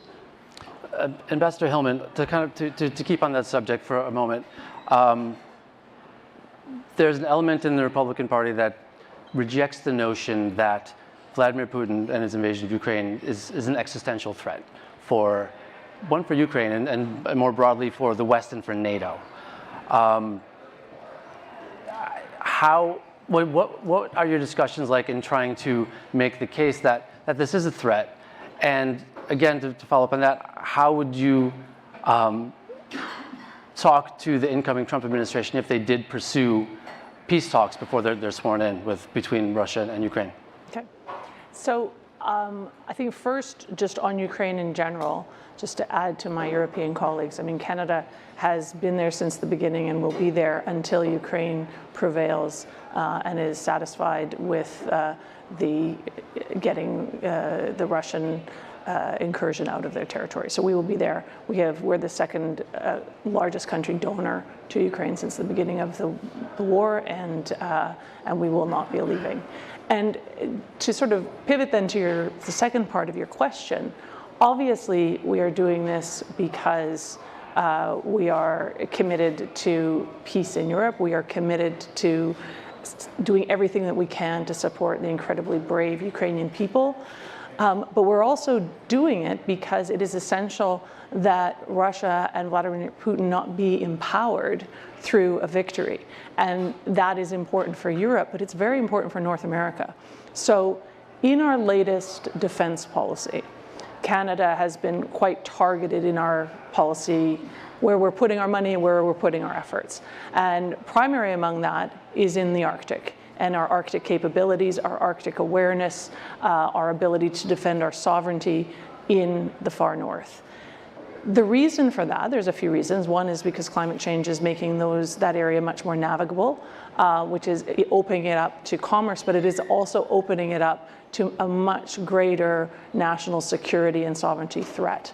So to the Trump administration that may, that may come in, to those that we're talking to now within those circles, but to all of our American allies on the Hill, when these discussions are happening and when there are those who are questioning continued U.S. support, our message is this is also about North American security. This is also about making sure that we are able to demonstrate clearly and forcefully with our allies that this kind of incursion isn't possible, because we have a northern flank that requires protecting as well, and protecting specifically from Russia and from China. Is the idea of the Russian threat to North America, has that sunk in, do you think, in all corners in Washington? I know in Europe it has. How about in Ottawa and in Washington? I think with many who are really thinking carefully about this issue, I think we are making headway with those who hadn't thought of it before. If I can put it that way. But these are things that require, consistent and persistent discussions. But yes, I do feel the message is getting through. And we're deeply committed to North American territorial sovereignty and North American protection in the context of NATO and allied protection. Ambassador Ahlin, at the NATO summit last week, there's a lot of talk about Trump-proofing the alliance. This is kind of opening up the new NATO office in Wiesbaden to help coordinate arms transfers to Ukraine, the irreversible language, things like that. What is your take on how necessary that is? And are these things NATO was going or should have done anyway? Or is there a concern about the isolationist tendency in the Republican Party and what might be that happened in the Trump administration? We joined the military alliance because it is a military alliance. We realize that Russia is a threat. It's an existential threat. If we don't stop them in Ukraine, they will continue and will be a threat to us. So for the first questions, I would like to add to what my colleague said, that if it's about the cost will be much higher if we don't stop the Russians now. So I mean, if the United States would like to save money, the right way to do that is actually to help the Ukrainians to win this war. And second, I've heard on this Republican convention many times how important it is that you, as a citizen, abide to the law. And I agree with that. But it is also important that countries abide to the international law. And the Russians have broken every law there is. And of course, there needs to be a reaction to that. So we joined NATO because we think it's important having an alliance that can stand up for security in the world. We want to be security providers. We see the threat from the Russians. And I think the NATO summit was a success. We were bigger, more united, and stronger than ever. And I think it is logical that NATO actually plays a role in supporting Ukraine in many different ways. And I think that is really, really good that we are doing that. So, when it comes to the end of it all, we need to understand that we are in this together. As Karen, my British colleague, said, if Russia wins this, and it will be seen as has been winning this, it will embolden the other countries like Iran, North Korea, and China. And it won't stop in Ukraine. And I really would like to say that to everyone that is listening here, we should have learned the lessons from what Putin has done before, in Georgia, in Crimea, and now. It won't stop until we stop him. And stopping him, do you think that Ukraine can take back Crimea and can take back areas of the Donbass? Or do you think that that would be bargaining chips in any peace negotiation? I think it's absolutely possible that they can do that. It depends on how much support they can have. But in the end, it's like my German colleague said, the question should be asked to the Ukrainians. They are the ones to decide when to stop this war or come into a peace agreement. It's not up to us to tell them. Our work is actually to support them fighting off an aggressor. And come back, Ambassador Pierce. We're talking about the Republican Party. Obviously, the Democratic Party, Joe Biden's in some trouble. There's a lot of talk about him dropping out of the race as soon as this weekend, possibly Kamala Harris being the nominee on the Democratic ticket. Does that change your interactions with the administration at all, or how do you plan for that uncertainty in the White House at this moment? I don't think it changes things, to be honest, Paul. Our job as diplomats, my job as British ambassador, is to get to know American political leaders from all parties, future possible leaders, people who might have prominent positions in both parties. And our job is to have the best possible working relationship with the American administration of the day under whoever each party chooses to lead it. So we will work just as well with whoever is the next president, as I hope we have done with past presidents. And obviously Boris Johnson and Liz Truss are here. Does that, have you met with them while you're here? And how does that affect what you do in your conversations with some Republicans, that there are former prime ministers here speaking with the Trump team and making plans or huddling with Republicans? I think it's a symbol of just how close ties are between parliamentarians and political leaders on both sides of the Atlantic. And when we all go to the Democratic Convention in Chicago, there'll be people there who might have been British political leaders in the past, but are certainly on the Labour sister party side. So it's something we do every time there's a convention. Boris Johnson and Liz Truss are not here with the government, they're here as private individuals, and so our conversations don't impinge on each other. But I will just say that you probably all saw the photograph of Boris Johnson and the caption about talking about Ukraine. Yes. So just to underscore that, at least in the UK, but I think for my colleagues, Ukraine is a bipartisan issue for us. Support for Ukraine is a bipartisan issue. And Mr. Ambassador, in the last Trump administration, he did call for pulling U.S. troops out of Germany, transferring the air wings to Italy and Belgium and other places. That's something that Robert O'Brien has brought up, his former national security advisor, several times over the past few weeks. Is there concern there that this issue will come up again? And how big of an effect would that have on the relationship, security relationship and political, between Berlin and Washington if there was a big move of U.S. forces into Poland and other places outside of Germany? Look, we find ourselves in a different situation if you look at security in Europe. That was certainly a discussion that happened in an environment where an imminent confrontation with the Russian Federation was not foreseen. So we find ourselves in a completely different scenario now, and US forces, certainly you made reference also to Wiesbaden, are very much needed in Europe also to coordinate the support which we give to Ukraine during the war. And of course, as a deterrence, it's very important that they remain where they are. But, you know, we also have Eurocom. Besides Eurocom, we have AFRICOM that are based in Germany.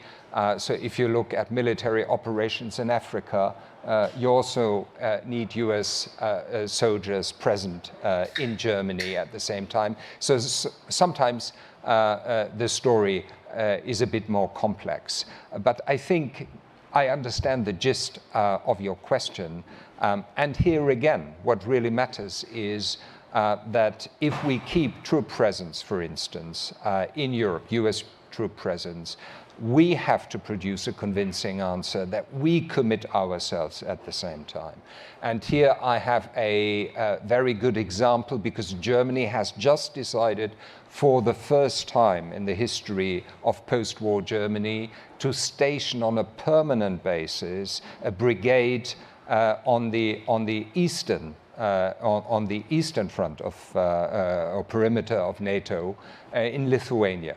That's very meaningful. I mean, I served in the German forces. I know what a brigade is. We're talking about 2,000 vehicles here. This is really big in terms of actual deployment.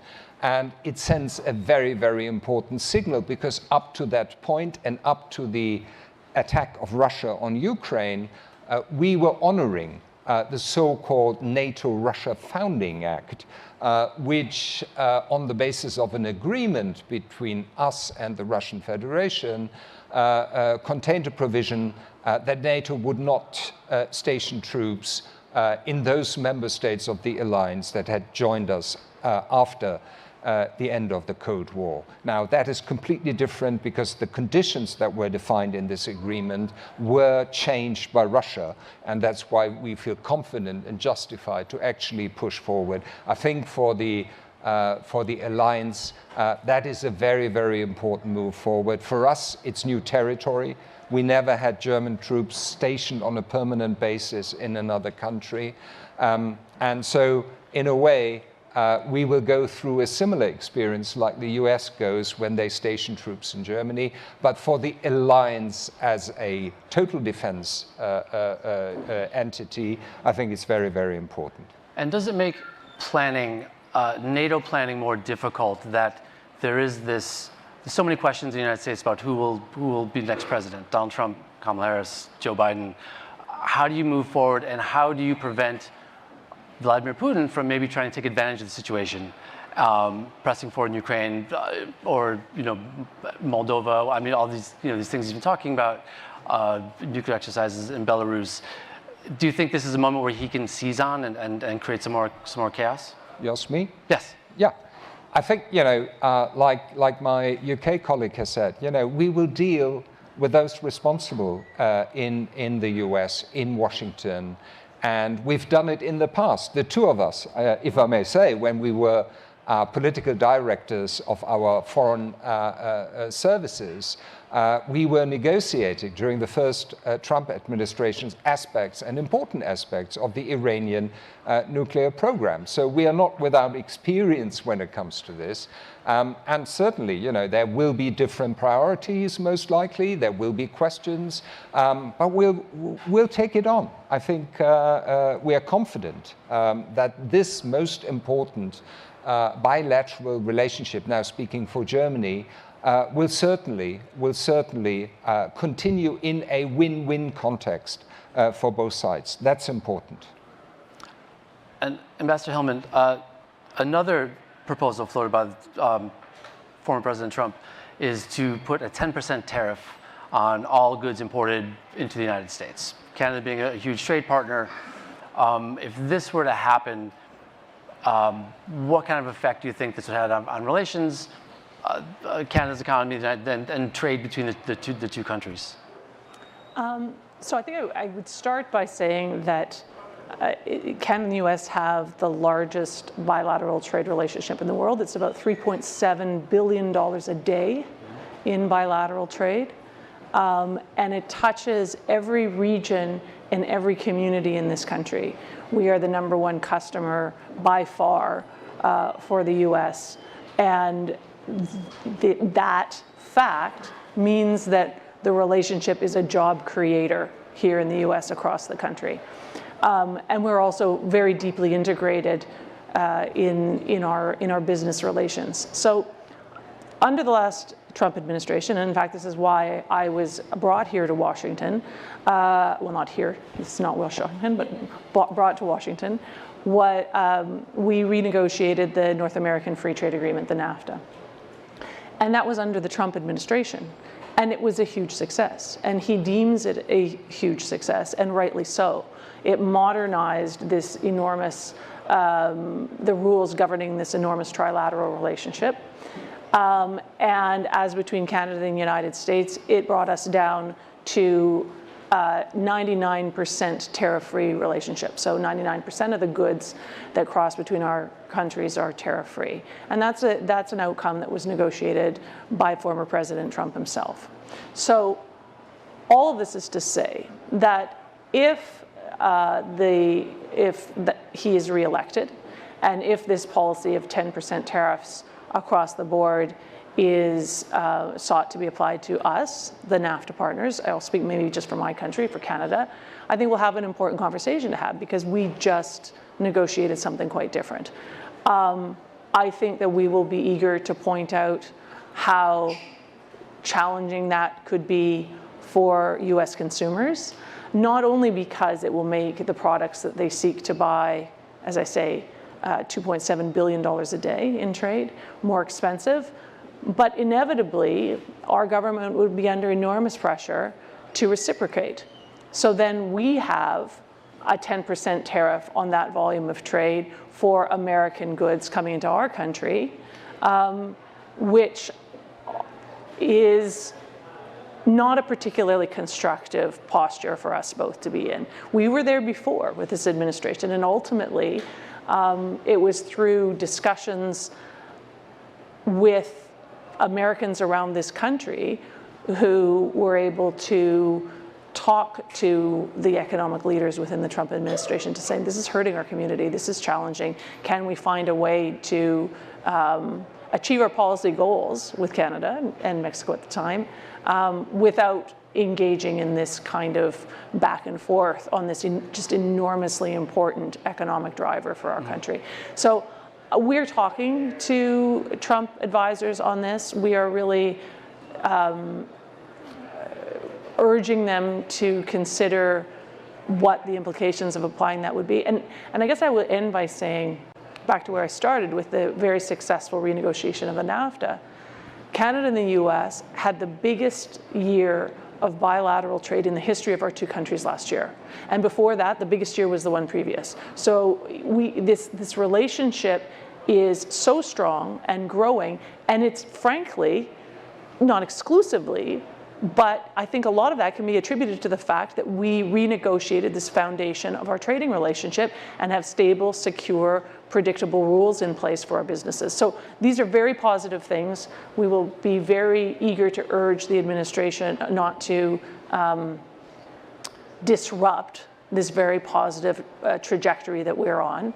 And I'm quite confident, because I find that when you talk in real facts about real world implications for communities, I think that that's how we can get through. Ultimately, the Trump Vance ticket, and we heard it last night, they're interested in jobs for Americans. They're interested in prosperity for Americans, and we are too. I don't think there's any country up here that doesn't want the United States to be prosperous and safe and secure, right? That's important for all of us. Okay, thanks. Mr. Ambassador, new member of NATO, you already hit the 2% of GDP for spending, so you're going to be in the good graces with the Trump administration there, right?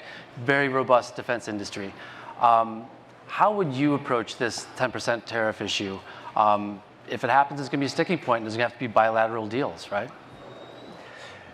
I would like to start with the starting point there that Sweden has indeed a strong defense industry, because when we were neutral, military, non-aligned, we wanted to be trustworthy neutrals and trustworthy military non-aligned. So that's why we do our own fighter jets and submarines and tanks and so on. So I think we bring more than just 2% to the table. And I fully agree with having the 2% as a floor. I think most European countries do realize is that we need to increase because of the threat from Russia and from others in the world. But it is also that some countries have a lot of defense industry capacity. Germany is one, so you need to look at the whole mixture, so to say. Also to operational planning, since you asked that question about if people are concerned about Trump winning the election. We are in the process of now being integrated into operational planning in NATO, which goes very well. And I can assure you that the operational planning that I have learned about doesn't take into account if Biden wins or Trump wins. It's strictly military operational planning, how we can be a military alliance, deter the threats. And I think that is very reassuring. They are not looking upon who will win the election in the United States and we should change our military operational planning. They don't do it like that at all, which is very good. If Trump goes ahead, if he wins the election and he goes ahead with increased tariffs, the first effect will be, of course, that prices will increase for American consumers. Sweden, as many other countries here on stage, we are very export-oriented. We believe in a market economy where companies are better because they are competing with each other. In the long run, the prosperity of a country can only be built if companies are producing better product to a cheaper price than others. And to have that is not by being supported by tariffs or political regulations. It's actually out there in the market economy where you foster a product that is cheap and better than the competitor. And that is the only way in the long run to create prosperity. And sometimes I'm surprised. The United States is the most innovative country in the world. The biggest companies are all here. The unemployment is low, and so on. And we know that there are problems, of course.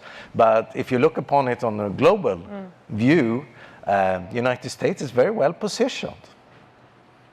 And yet there's this talk of these tariffs. And Ambassador Pierce, how would you tackle this economic issue with the tariff? I mean, that's going to hang over everything, right, if this happens. And it's going to require a lot of diplomacy on the ground, right? I mean, a lot of economic talks. Is this something that you've been working on or you're concerned about? It's something that we have talked to successive American administrations about over the years. We have done sectoral deals, the EU and the UK. reached an agreement over what are called 232 tariffs that involve whiskey, involve bourbon. There was another deal on large civil aircraft. There was another deal on steel. So sector by sector, you can tackle these things. But I would say, I think America has a different philosophy towards tariffs than Europe does. Going back hundreds of years, American trade policy has often been characterized by tariffs in a way that we do not apply. So we've got to talk about that philosophical difference, if you like. The other thing I'd say is to encourage Americans to believe that it is strategically in their interests for their close allies to have competitive, healthy industries. This gets us into the question of economic security, friendshoring rather than onshoring. It's very much in America's interests that her allies believe in free enterprise and have healthy economies. And an open trading system is a key part of that.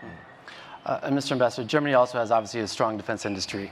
And there's a movement for strategic autonomy, right, in Europe, for Europeans to buy more European weaponry and military equipment, which kind of flies in the face of the Joe Biden's Buy America, and also flies in the face of the Trump former administrations and possibly future. They're pushed for Europeans and others around the world to buy more American defense equipment. Where there's going to be tension here no matter who wins the election. It's amazing you're asking that question because the facts are different, at least as far as we are concerned, because we were out shopping in the US, heavily, because as I've said at the beginning, we decided to invest seriously into our armed forces and address deficiencies. So if you want figures like 60 UH-47 Chinook helicopters, 35 F-35s, and we had not ordered, we were not part of that group. So altogether, we've signed contracts at the value of $23 billion within a very short period. So the picture is totally different. Why did we do it? Because the defense industrial base in Europe, in Germany, could not provide the equipment which we needed.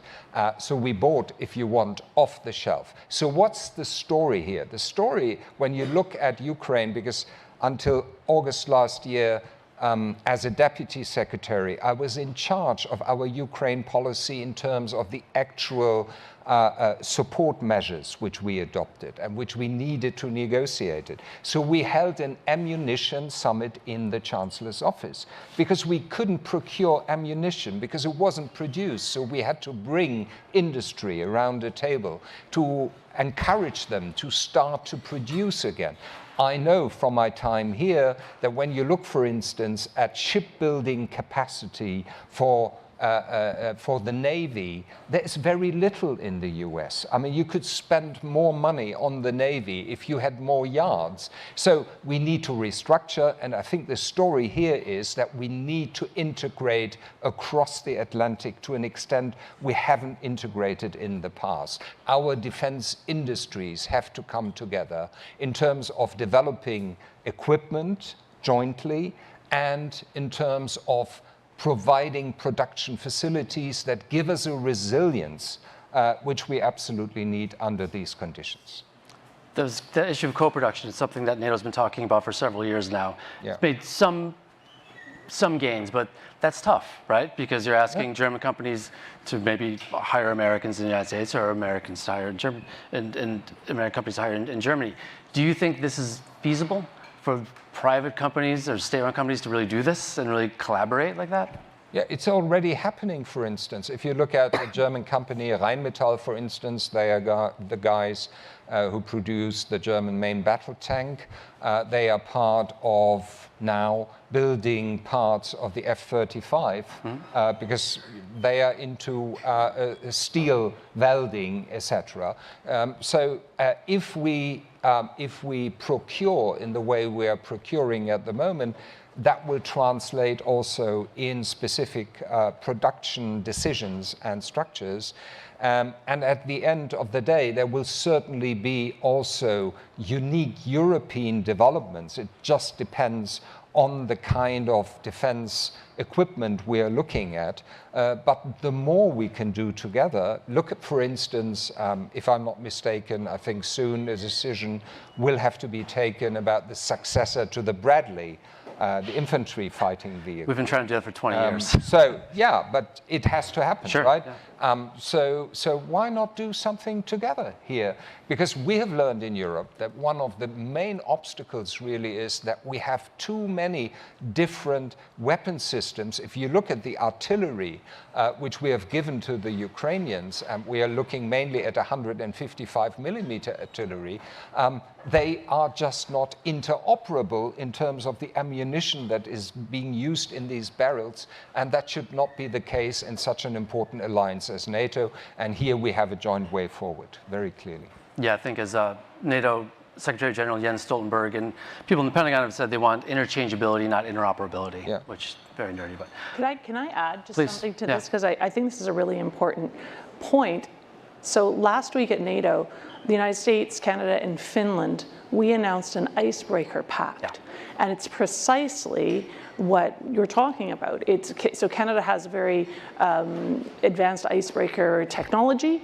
Finland has its, and we are deciding as a trio to get together and share information on that technology, share information on how to be the very best among the three of us, use all of our knowledge together, and then manufacture in each of our three countries, but by bringing our knowledge and experience together for ourselves and then for our allies. I think that this is a very good sign, and I think there's no reason why we can't do this across the board with respect to military equipment production.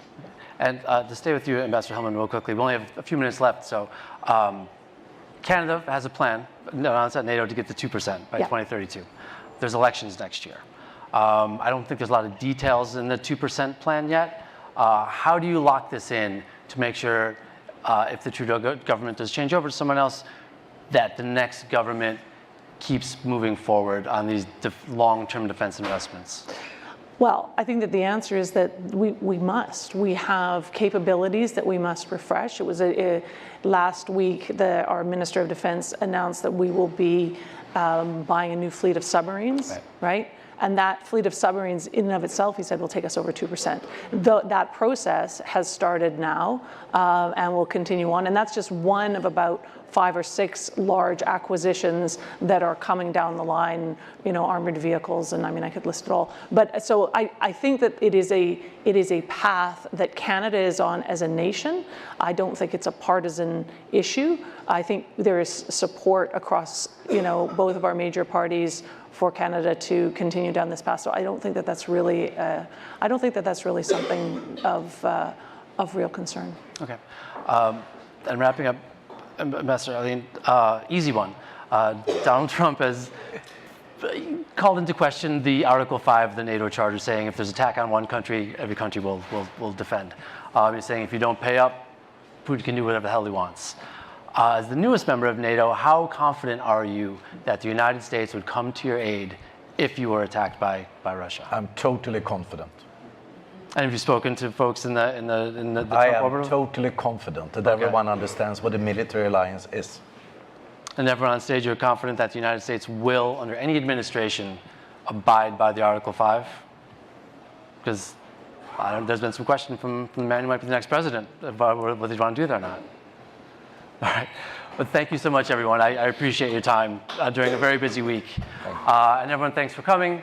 Please subscribe to the National Security Daily newsletter for Politico. It comes out every day about 4 p.m. And it has reporting from our whole team, original reporting, and links to stories that we had done throughout the day. So please subscribe. Thank you very much. Thank you so much.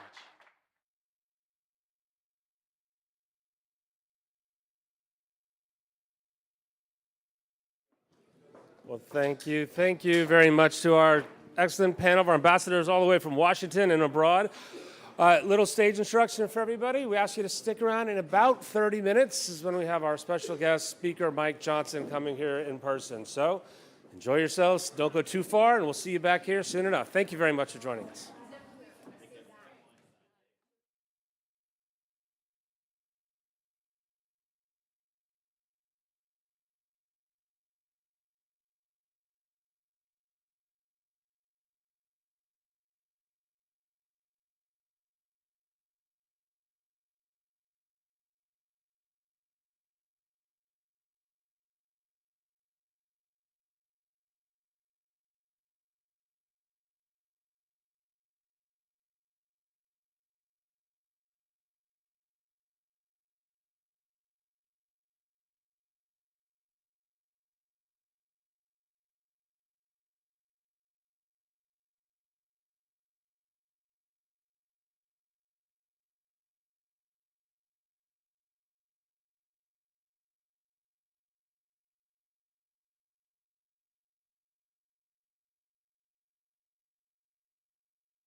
Please welcome Politico Media Group CEO, Goli Sheikholslami. Welcome back, everyone. I just wanted to quickly let you know that right now we will be having an interview by Playbook co-author Rachael Bade with Speaker Mike Johnson. And right after that, we will also have Congressman Adam Smith, and Ryan Lizza will be interviewing him. So thank you for joining us again this afternoon, and I will let the show begin. Thank you. Please welcome Politico's senior Washington correspondent and Playbook co-author, Rachael Bade, and Speaker of the House, Mike Johnson.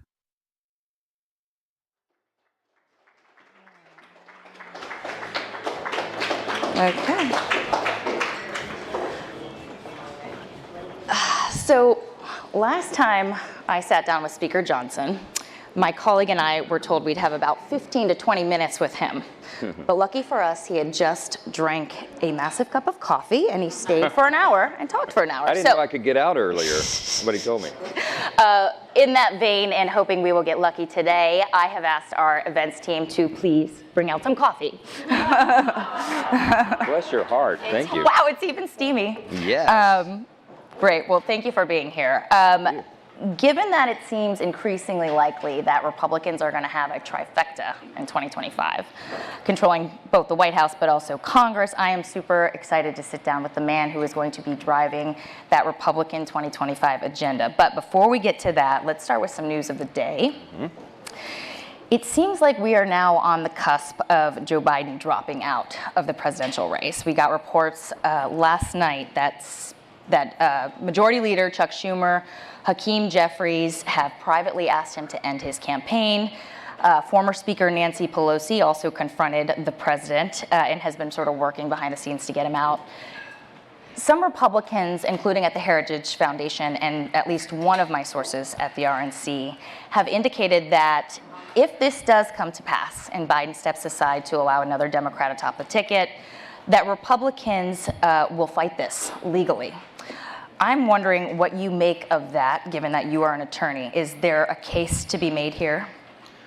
It's a great question. I mean, we're looking into all the alternatives. We cease to be amazed by anything anymore. It's just we live in surreal times. I mean, none of this could have been scripted even a few months ago, but we adapt to it as it occurs. Look, I will say the Democrats pride themselves on being the party of small d democracy. You know, they talk about it incessantly, and they claim that we are not, which is absurd.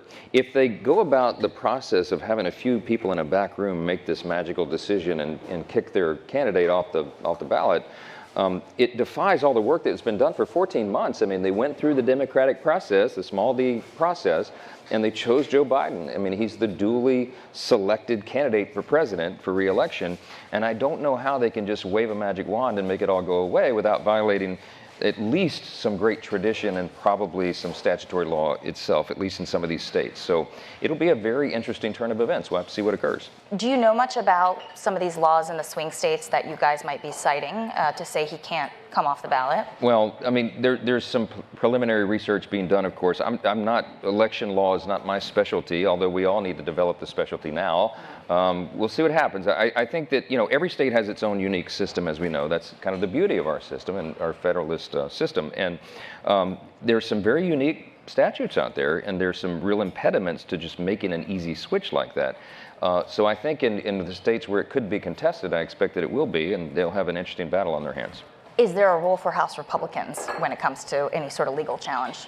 Well, I mean, we'll see. Primarily, this is handled at the state level, and we don't federalize our elections. We have some say constitutionally over federal elections in terms of some of the parameters, but the time, place, and manner and the details has always been left to the states. So that's why there's literally 50 different systems on how it's done. So it will take small armies of lawyers in all these different regions to figure this out. So perhaps not the House counsel. So when we last sat down with you, you mentioned that President Biden, from your view and your sort of negotiations with him behind the scene, he'd basically lost a step, but you wouldn't disclose specifics. Now that we have all seen with our own eyes what is going on, will you talk to us about specifically what you witnessed when you were in conversations with President Biden? Yeah, I mean, some of this has been reported, not by me, it's just other people were aware of the conversations, but one in particular that's drawn a lot of attention, in fact, was in a big story in the Wall Street Journal that was maligned until everyone saw the debate. A couple of weeks earlier, they reported on this incident I had where I had been demanding, many of you know, since in the Hill press corps, you're in and around it, for about 8 weeks, beginning in early January, or maybe late December, the staff of the White House was unable to schedule a meeting at my request with the president. And that was alarming. First, it was sort of frustrating, and then it became rather alarming because we had some big matters of national security that the Speaker of the House and the President should discuss. And the border was one, but there was some other really pressing matters, and the subjects now don't matter so much as what happened. For 8 weeks, they stonewalled me, and I got frustrated, and I went to our leadership press conference that the next morning, and I said, hey, everyone should be aware the Speaker of the House is not allowed to meet with the President anymore, apparently. If that bothers anyone, it should, and maybe you should let them know about it. They caught some attention over that, and then he called the famous meeting. He relented and invited me to the White House, but that was the meeting where Kamala was there, and Chuck Schumer and Hakeem and Leader McConnell, and it was set to be an ambush about the Ukraine issue, which was not even a necessary conversation. At the end of that, in the middle of it, the president famously said, why don't y'all just give the speaker and I a little bit of time together? And it occurred to me, they did not want that to happen. Now we all know why. He's not on his A game. I don't know, I try to practice Christian charity. I don't want to be, this is not personal, but we all see now what I saw and what all of us have been seeing for some time that are in close proximity, that he's just not, I don't believe he's fit for the job right now. I say it that way. And so we had this meeting, and it was, I won't tell you all the details because it doesn't matter, but the point is the subjects that we were discussing, it became very clear to me that he was not well in tune with these very important matters. And in fact, he had a great misunderstanding about a couple of very important matters. And I walked away from the meeting feeling very alarmed about that, because I know that our adversaries see that weakness as well. And I take no pleasure in saying it. I want the commander-in-chief of whichever party to be a strong individual that exerts strong leadership on the world stage, because it's important not only for our national security, but for the stability of our allies and freedom all around the world.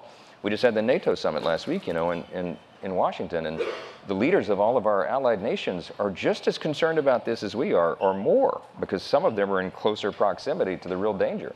And the aggressors that have been more provocative now because of this situation. So it's got to be remedied. It needs to happen yesterday, and the Democrats have a real problem on their hands. So speaking of that, you have suggested that the cabinet should consider invoking the 25th Amendment to force Biden out, asking them to, quote, search their hearts and do their duty. If Biden does decide to step aside from the top of the ticket, do you think that means he's got to resign right now from office? It's not my decision to make. I mean, obviously the 25th Amendment, the fourth clause is the one we're all talking about. It's never been invoked before, but it allows a break the glass moment where the vice president can consult with the cabinet of that president, and they can make a determination that he or she is no longer suited for the office, not able to do the job, and then he or she can contest it. At that point, if there's an impasse between the two, constitutionally, then it comes to the House to determine, to Congress to determine it. Until that step, it's not really my opinion doesn't really matter. I was pressed on the question. I didn't really want to go there because I'm a constitutional law guy, and it's not my lane. But they said, somebody gave me the hypothetical. If you were in the Biden cabinet, what would you do? Well, I would be concerned about it, and I would probably be contemplating evoking the fourth clause of the 25th Amendment, and that's how that whole story started. So I'm not advising them. That's their problem. I think it's a problem that they themselves created, because I think the people in his close orbit knew about his mental acuity when they ran him for office, and they've been hiding this for quite some time. And so I think they created their own dilemma. Have you heard much from your Democratic colleagues on the Hill, private griping about this? What are you hearing? From Democrats, specifically. Yes, they're very concerned. They should be. Last week was a phenomenon. On Thursday and Friday, I walked almost totally unimpeded through the hallways of Congress. The media wasn't chasing me with cameras and microphones for the first time since I became Speaker in October. And it was quite an interesting Enjoy phenomenon. it while it lasts. Yes, it was great. Yeah. Had a reprieve for 2 days. But I called Hakeem Jeffries, my counterpart, and said, how's it feel, man? They've got a real problem on their hands, and I think there's a lot of hand-wringing, because a lot of these people, particularly those who are in tight races to be reelected, they know that there's a real serious down ballot effect involved here, and they're worried about their own political careers. And so, you know, those parochial interests, I think, take precedent in some of their minds, and they're really worried.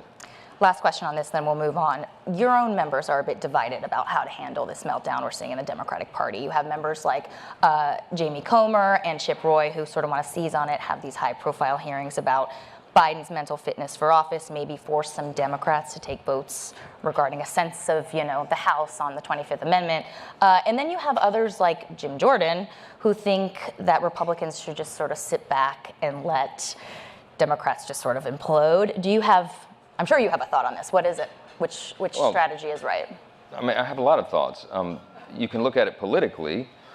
You can make an argument for either one, but the Speaker of the House has a higher responsibility than just the politics. I'm not suggesting that those guys are just thinking of politics. They want to do the right thing, but the overriding concern in my mind is what is the right thing, the safest thing for the country? We have ourselves an unprecedented situation here. I mean, there's never been a scenario like this when you have hot wars around the globe, you have very aggressive adversaries, they're ready to pounce, anything could happen at any moment, and you have the weakest president in the Oval Office in memory, probably in the history of the country.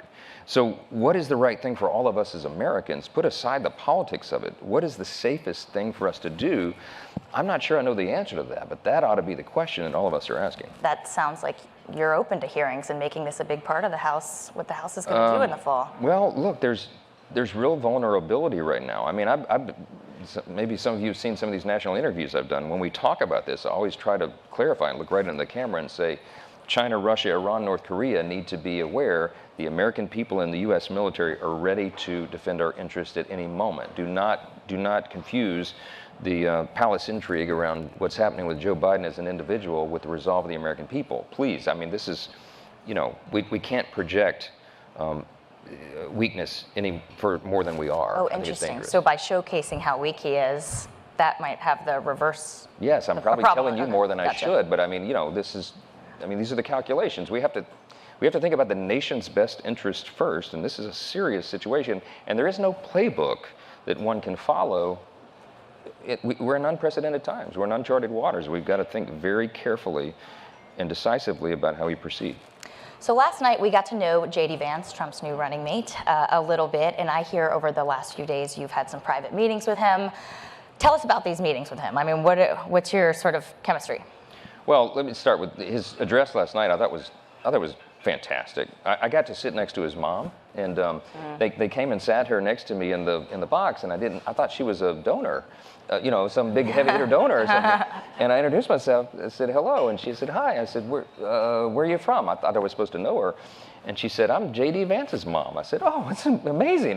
Fantastic. Did you talk to President Trump? She said I've never met him. I said, well, let's remedy that. So, Mr. President, it's JD's mom. He's like, oh, it's fantastic, great. So you're going to do and then she sits down and she's, you know, she reacted very much like my own mom would in that situation. And so I was just felt endeared to her. And what a story. I mean, what a life story he has. It's incredible. Yeah. She had him, she told me when she was, I think, 22 years old. And, you know, his story is famous. He shared it last night. And she's been recovering from addiction for almost 10 years. And here it is, this journey of their lives from Appalachia and the humble beginnings, and now her son gets nominated to be the vice president of the United States, and she's just overwhelmed with emotion, and I'm getting overwhelmed. I'm like, don't cry on national television, don't cry on national television, because it was really a special moment. She's like, that's my baby boy. I'm like, yes, ma'am, he is, you know, and it was great. It was just it's a great American story. JD represents that. He's a super smart guy. He's got deep conviction. He's a great communicator, and he understands the plight of the American worker and the middle class and the lower class. And JD and I have very similar stories of our upbringing. It's a powerful thing to have somebody on the stage who can look right into the eyes and the hearts of the people and address the issues that concern them most. And that Rust Belt and that Midwest sensibility that he brings to it is really a powerful thing. And I think he's going to be a great addition to the ticket. And what about your personal conversations with him? Were you talking policy? Like, do you guys bond over a certain sports thing that is way over my head? But I don't know. Yeah, we actually have a lot in common, and we riffed a little bit about policy, but primarily because we just had an abbreviated time here the last couple of days since this happened. But yesterday we met for, I don't know, a half hour and talked about the plan going forward, that we should have we don't put the cart before the horse, but if all this turns out the way that it looks that it may, we'll have unified government and a real moment to unify the country. And part of that will be our legislative agenda. So we have to have a very well-planned and aggressive first 100 days agenda for the Congress and then the days that follow. And so that takes a lot of careful thought and planning. And we're going about that right now. And I told JD, I said, this could be a very powerful thing to have someone who comes out of the Senate and is fresh from the legislative process, understands it, and is, you know, super intelligent about these things, that the House and the Senate aligning with the president, he could be a very involved vice president. Many who hold that office have not been, but he could be very instrumental in all of us moving the country forward together. And I think that could be a powerful thing. I told President Trump, I said, Mr. President, in your second term, you could very well be the most consequential president of the modern era. Y'all probably heard me say this, because we have to fix everything. But to do that, we can't waste a moment, and I think JD can be a very important part of preparing that playbook, so to speak, and then running the plays when we get the ball. So it's interesting to hear all this praise from you of Vance, because, you know, he does have a slightly different worldview from a lot of traditional Republicans, right? I mean, last night in his speech, he railed against free trade agreements. He didn't mention cutting taxes once, which is a huge priority for you guys. And at times when he was sort of attacking corporations, there was a lot of analysts on TV saying he kind of sounded like Bernie Sanders. So, I mean, you are a self-described Reagan Republican. I mean, what do you make of that? I mean, some of this conflicts with your own worldview. Yeah, it does, but as he said in his speech last night, I loved what he said. He said, you know, debate and thoughtful discussion and even disagreement is part of the process, and we embrace it. I loved when he said that. I was probably the loudest applause in the room. There's a biblical admonition about this we've talked about. You know, so as iron sharpens iron, so one man sharpeneth another. Disagreement is part of the process. I mean, in a constitutional republic, it anticipates it. It's the way you have that. You go to the table and you arm wrestle over these issues and you reach consensus and you reach the idea that moves the ball forward for the most people. So it's a healthy thing to have that inside the camp and to have different perspectives on some of these issues. I welcome the debate, and he'll be a formidable debating opponent when we disagree, but I think it'll be healthy for the party, and I respect his views. I'm going to come back to policy in a second, but let's turn to a more sobering topic. Saturday's assassination attempt of former President Trump. A lot of Republicans have told me and my colleagues that they've reached out to him, sent him text messages, but you are one of the few elected Republicans who've actually had extended FaceTime with him this week. From what you can see, how is he doing? I think he's in a great place. I think, you know, in his heart and in his head, he's in a place where you would want a future president to be in a moment like we're facing for the country. What do I mean by that? Well, we're in uncharted waters in so many ways. We're facing all these unprecedented challenges. You want your president to be deep and contemplative. And you can see it on President Trump's face right now. That's where he's at. I mean, anybody who gets shot in the face would, you know, that would be where they are. And he gave a brief remarks to a group, I think yesterday morning, and somebody sent me the video. I wasn't in the room, but he said that going through something like that gets your attention, obviously, and it makes you think about God in a different way. I don't want to misquote him, but it was something to that effect. And he believes he was providentially spared for this moment, and I do as well. And I talked with him on Sunday, after the event about the hand of providence. I certainly believe that. I believe our first president, George Washington, believed it. The founders did. Washington was famously in the French and Indian War. You remember the war where we used to call him the bulletproof president. And he went through this barrage of gunfire in an ambush in the woods in 1755. And the Indians all shot at him, and he lost 2 horses beneath him, grabbed a 3rd horse, finished the battle. He was a young Army colonel at the time. It's a cool story from history. He gets off the horse, and he has bullet holes in his vest. 4 bullet holes, and he was unscathed. So he writes home to his family. He's processing this, and he says, "The divine hand of providence saved me on this day." And he further explains that he felt that he must have something more to do. We know the story now. I was so moved by that Saturday night, as soon as we knew that President Trump was safe, I remembered the story immediately, and I went back, pulled out the history book to read it because it had been a long time. And it struck me. That event that I just described took place less than 50 miles from where Donald Trump was shot in Pennsylvania on Saturday. It happened also in Pennsylvania, also in July, 1755. Coincidence, maybe, but I told President Trump, I think it's providence. I think God governs in the affairs of men, as Benjamin Franklin said, and there's something going on here. The president is weighing the history of the moment. He's weighing his responsibility and his role in this. And I am so looking forward to his address tonight, because I think it's going to be momentous. I think it's going to be historic. I think he's going to talk about unifying the country, which is what he's implied. He changed the content of the speech. That's exactly what the country needs to hear right now, and he's the person who could deliver that, and it's going to be a very important moment for all of us. You mentioned faith and God's guiding hand on the country. Do you believe that Donald Trump is a man of God? Well, look, I'll tell you, our conversations over the last, well, yes, I do. I believe he believes in God. We've talked about that many times in the past. I shared a story, I might as well say it here. I shared a story to a big group this morning, so I'm sure it'll be out. In November, my sons almost drowned in the Atlantic, right outside Mar-a-Lago. We were down there for, I was doing some fundraising events at Palm Beach, and we had dinner with President Trump. It was the week of Thanksgiving, is how I remember it. My boys were out of school. Jack and Will are 18 and 13, and they were with me on the trip, and they wanted to have dinner with President Trump. So he was gracious. We spent a couple of hours at dinner. It's just Susie Wiles were there and a couple others, maybe 6 of us. The next morning, I was doing some fundraising events, and the boys were on Thanksgiving break for school, so they were out on the beach, and they're great athletes, and they swim all the time in the ocean. But a current got them and pulled them out to sea, a rip current. And we almost lost both of my sons. It was a harrowing event. I won't go into all the details, but they both almost drowned. My 18-year-old son was holding his 13-year-old son, my 13-year-old son above the water. The 18-year-old almost drowns, and then little brother almost drowns. And the only reason they're alive today is because right before the 13-year-old's head goes under, a parasailer happens to be going by, sees them, goes to the beach, jet skis go out. Many hours and hospital visitations later, they're totally fine. Wow. So President Trump, we decamp and go back to Louisiana to recover, and the next night President Trump calls me. He said, Mike, I won't do it in his voice, I'm sorry. Here, do that. No, do it. Please do it in his voice. Right? Okay, Yeah. okay. I get so in trouble for this, but he goes, Mike, we almost lost those beautiful, perfect American boys. I'm like, yes, Mr. President. He said, Mike, they're saying it's like a miracle. What happened? So I told him the whole story. And he said, Mike, I mean, think of it. It'd be so tragic. I mean, think of it. It's like you wouldn't even have Thanksgiving. You know, it was like Thanksgiving week. I said, true. I mean, you might never have a Thanksgiving again. That's true, Mr. President. It resonated in his heart so deeply because he's so close to his boys, to his children, right? And we talked about this multiple times after, in the months after. He was so moved by that, as I was, as a father. And he said, you know, God saved your sons. And I said, yes, he did, Mr. President.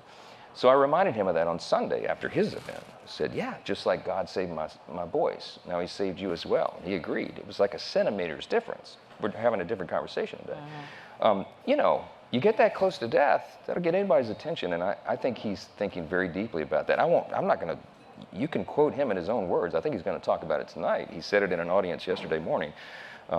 You have a different perspective of God, and I think that's a real serious thing to him right now, as it would be to any of us.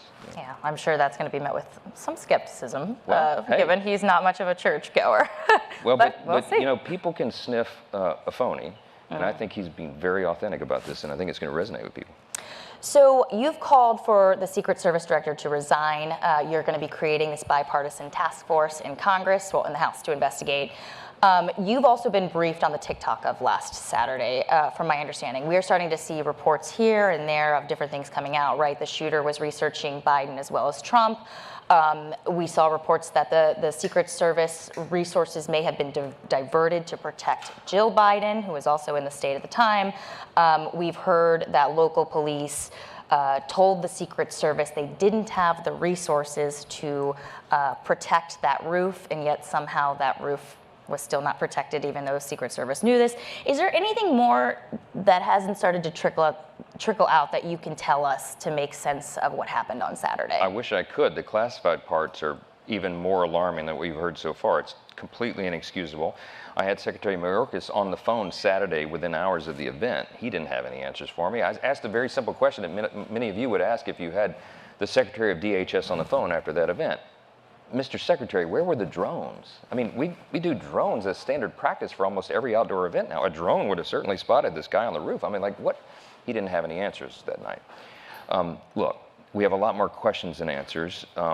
We are going to have a classified briefing next week, ASAP. I told the director of the FBI, Christopher Wray, and Director Cheadle of Secret Service, they need to be prepared and be at our ready next week, because we're going into the classified setting with all the House members. We're going to sit there as long as necessary to ask and answer all those questions. We're putting together a task force that'll be bipartisan. It'll have subpoena authority so that it can be strike quickly and get this done. I think it's essential to get the answers to the American people. They deserve it. They are demanding it. And if we don't do that, then these conspiracy theories will flourish, and that's even more dangerous. Clearly, there were serious lapses. I did say that I keep calling her Secretary, Director Cheadle should resign. She shows no interest in doing that. And so this morning I called the White House and said, the president needs to fire her. Show some leadership, for goodness sakes, Mr. President. I didn't talk to him. They wouldn't let me on the phone with him, of course, but I let my word be known there, my opinion. I think he could do the country a service by giving us a new leader. The accountability starts at the top. We all believe that. We say we do. Now's the time to show it. I just wanted to follow up on that. Do you think that there's anything House Republicans can do if she doesn't resign, whether it's just some sort of, you can't censure, I don't know if you can censure a member of, the president's internal security, like is there something you're considering? I don't know, but I'll tell you what, in a bipartisan manner, there is a lot of frustration and question. I think Democrats are just as concerned. You know what, this is a nonpartisan issue. We protect Democrats and Republicans, and everybody knows that. We got to get down to the bottom of it. This is a serious lapse. So we're going to use every tool in the arsenal, and we'll get down to the bottom of it. So my understanding is there's actually been a lot of tension between Republicans and Secret Service for a while now, beyond this incident on Saturday. Republicans here in town had been pushing Secret Service to actually do more since this spring to make sure this venue is locked down and safe. There was a lot of communication breakdown on that, people refusing to take meetings from my understanding. Is there a concern that the agency's leadership has been polarized or about that there could be some sort of disparate treatment in how President Biden is protected and former President Trump is protected? Let me just say, gosh, I hope not. I don't want to cast aspersions on Secret Service as an agency because I've not done a deep enough dive into that to make that determination, but that's what these investigations and the hearings will be about. It'll begin next week. The director has been subpoenaed, and I think she's going to comply with that. I certainly encouraged her on the phone yesterday that she'd better. So we'll get down to the bottom of it. But I will tell you that there is a high degree of mistrust in all of our institutions that were once revered and are so important to our republic. And you cannot maintain a constitutional republic if the people lose their faith in these things. You know, the FBI has been through quite a trial here. I got a lot of my constituents and many of my colleagues who have zero trust in the FBI. I'm almost there myself because of the leadership, not the field agents, but the people at the top. So we need real reform. We've seen the Department of Justice weaponized and lawfare engaged in against political opponents. You cannot do this without having real adverse consequences.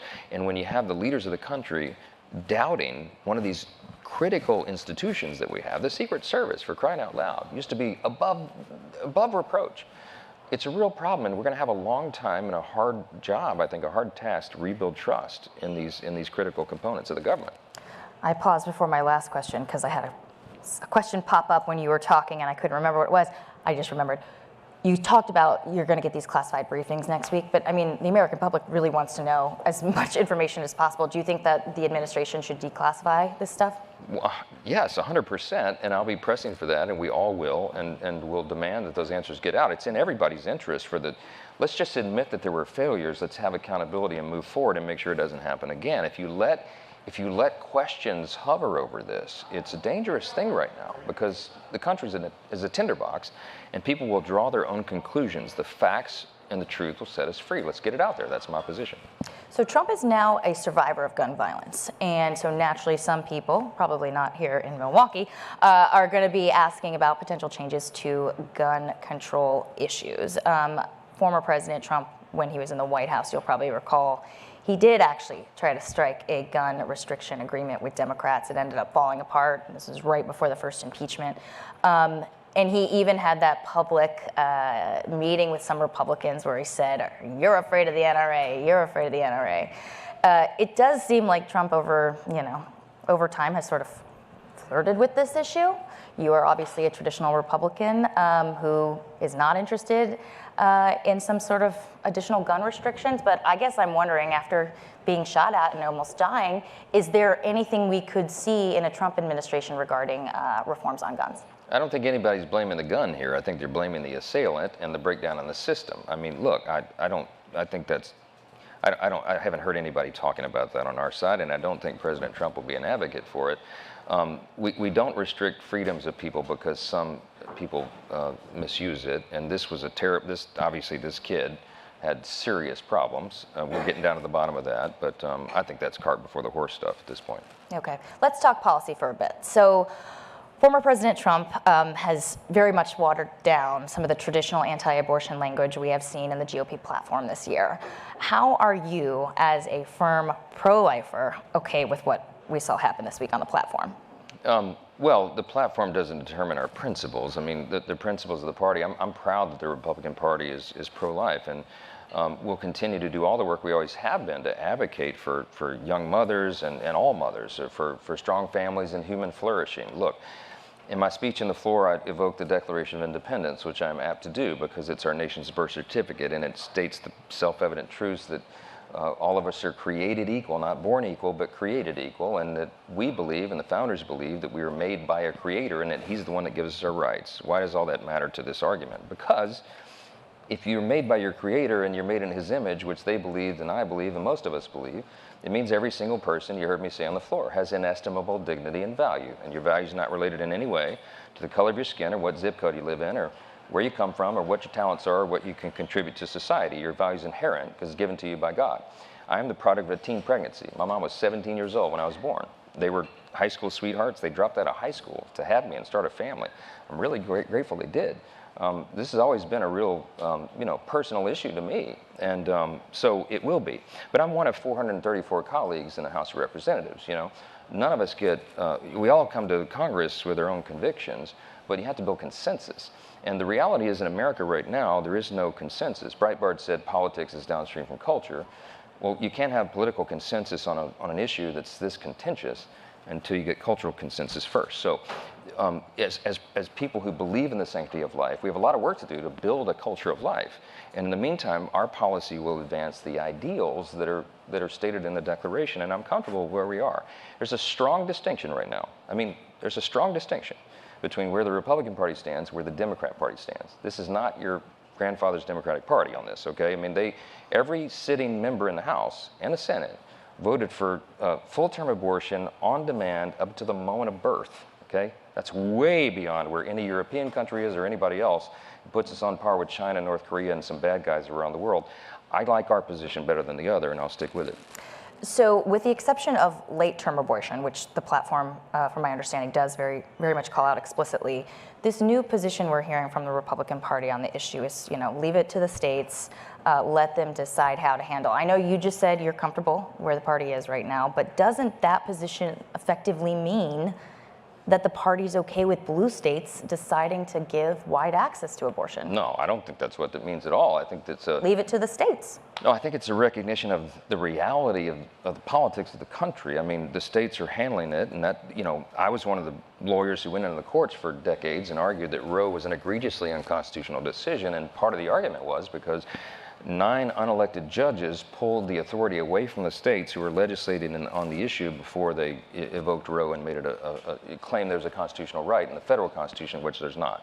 That's been clarified now. The situation goes back to the people through their duly, elected representatives, and that's the way the process works. No one who believes in the sanctity of life or calls himself a pro-lifer is comfortable with where some of these blue states are going, almost unlimited abortion access all the way to the end, to the moment of birth, like my Democrat colleagues have voted for. But the reality is, as Nikki Haley said in the first presidential debate, you got, or one of them, she said, there's a 60 vote threshold in the United States Senate. When you can get 60 votes, come talk to me. That's where we are.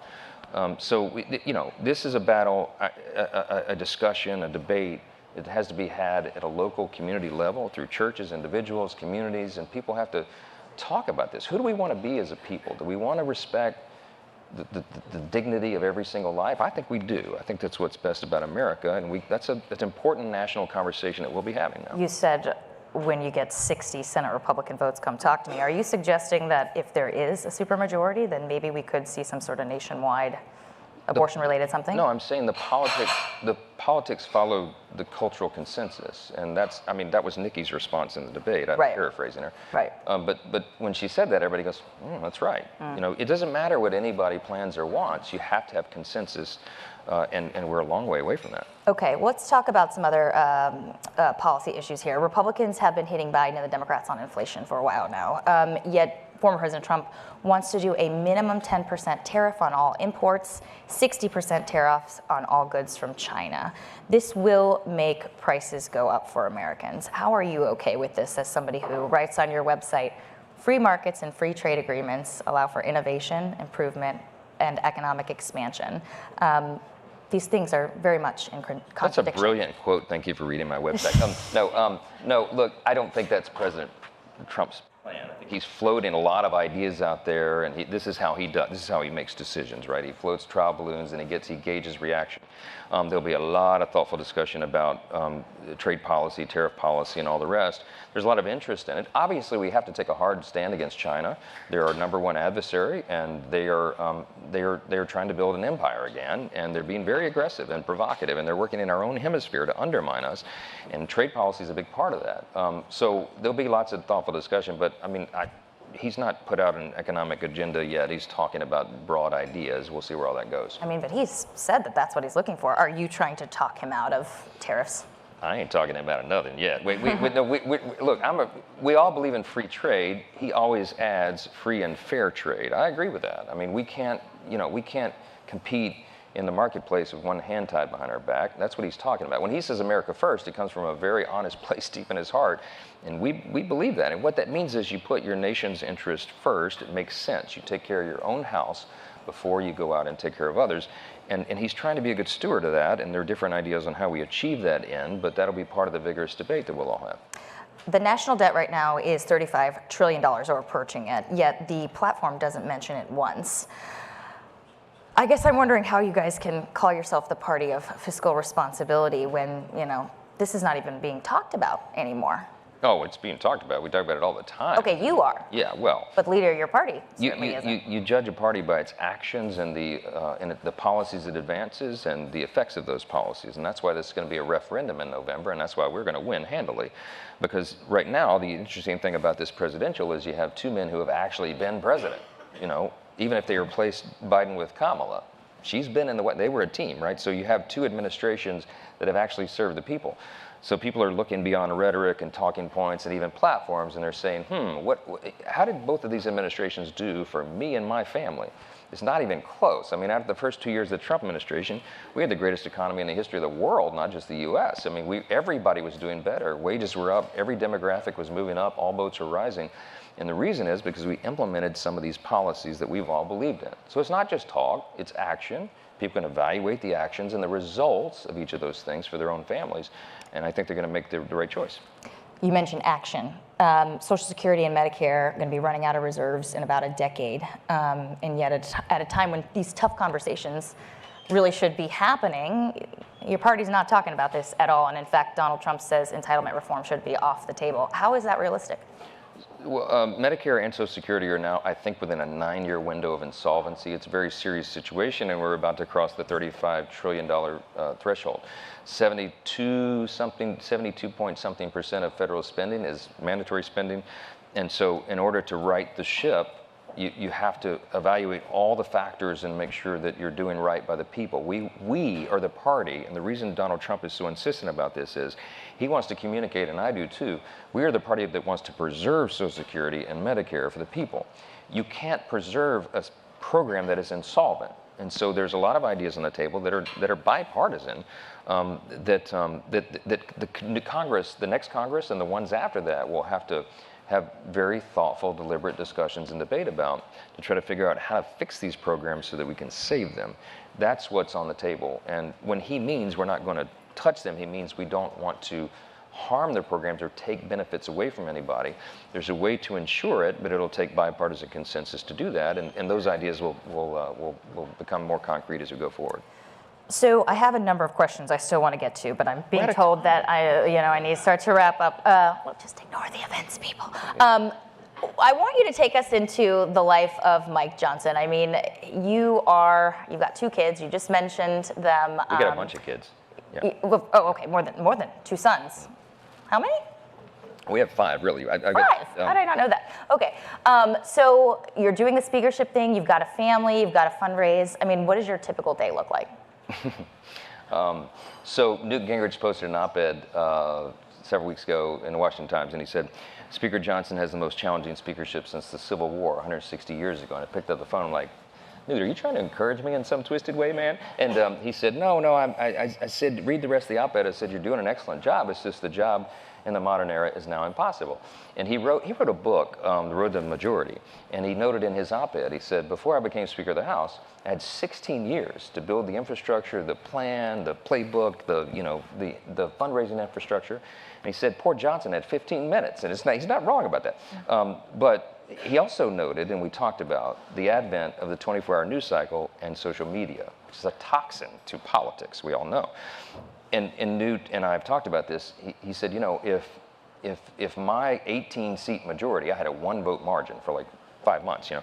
He said, if I had an 18-vote margin, he said, but if they could have gone online every 2 minutes and told everybody what they didn't like about the contract with America, we probably would not have passed it. I said, that's fair. But we have to adapt to it. This is the modern Congress. So what is the typical day in the life?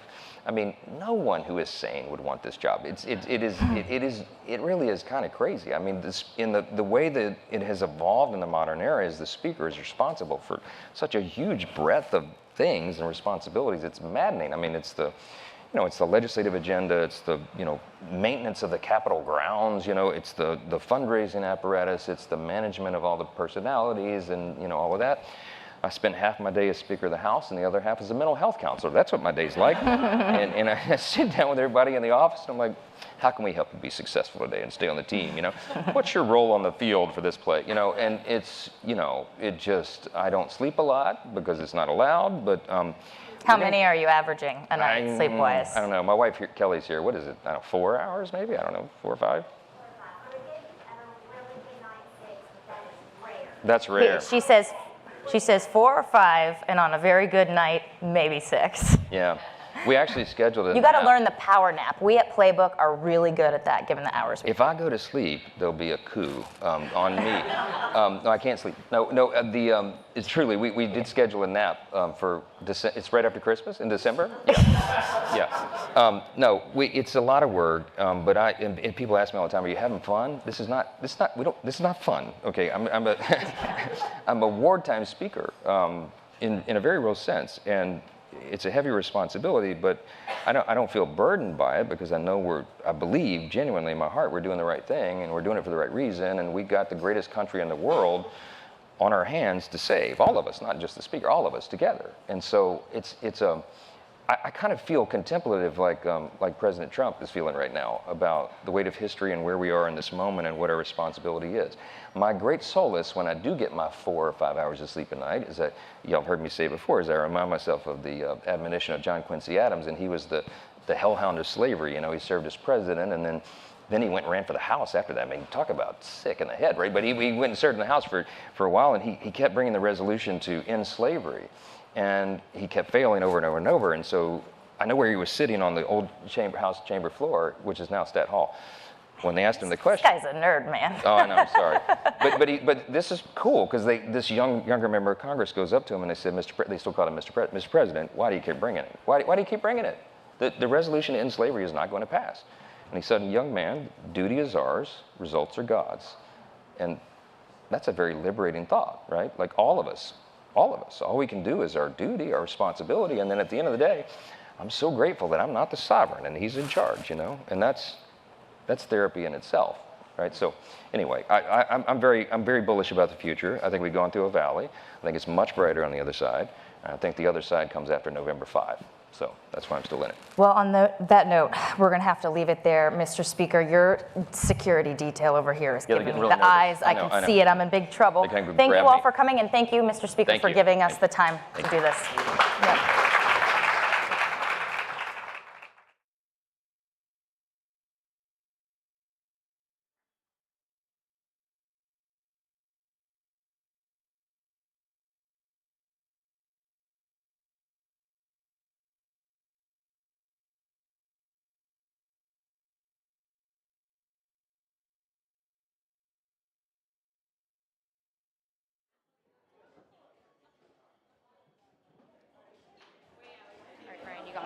Yeah. Am I live now? All right, guys, if everyone wants to stick around, we actually have a special edition this afternoon. Since, as a lot of you guys know, this is not the only story in America right now. There's something going on in Washington and, frankly, Rehoboth. So we're going to have a little bit of a Democratic rebuttal and talk about what's going on with Joe Biden and whether he will be the nominee at the DNC. And to have that conversation, we're going to have one of the Democratic congressmen who has called for Joe Biden to get out of the race, and that is the ranking member of the Armed Services Committee, Adam Smith. Adam, thank you so much for joining us at this sort of last minute. Well, thanks, Brian. And if we just keep it down a little bit in the back, guys, so we can hear. So welcome to the RNC, Adam. Thanks for having me. Let's start this morning with where things stand. You went public last week calling for Biden to resign. Not too many of your colleagues have joined you publicly, but let's start with your understanding of where this dump Biden effort stands for you and your colleagues. Well, first of all, having listened to Speaker Johnson's comments a moment ago, Mike's a good friend, started on the Armed Services Committee together. But let's correct the record a little bit. Donald Trump is calling for those massive increases in tariffs. To say, well, he says it, but he doesn't mean it, is not reassuring to any American voter. He's calling for massive increase in tariffs and massive tax cuts to the American people. As far as the debt and deficit are concerned, no president in history in one term added more to the debt and deficit than Donald Trump did. And I know they want to talk about the first 2 years, but arguably the first 2 years of his presidency had more to do with President Obama than not. And let's look at the full 4-year record and then what has happened under Joe Biden as president. So that's the debate that I want to have. I called for President Biden to step aside as the nominee because I think questions about his health and his ability to lead this campaign were going to dominate and get us away from having that discussion. I still feel that way. I feel like we would be better off with a different nominee. And I think the president is seriously considering where the campaign is at, and we'll see where that goes. But without any doubt, I think Democrats have the better message. I want to get out there. I want to start pushing that message and pushing back on the spin like we just heard from Speaker Johnson. Adam, what is Nancy Pelosi's role in this process? Well, you know, Nancy is a senior leader and I believe the most talented politician in the Democratic Party. She has great relationships, obviously, with the president and his team, all the people in the House.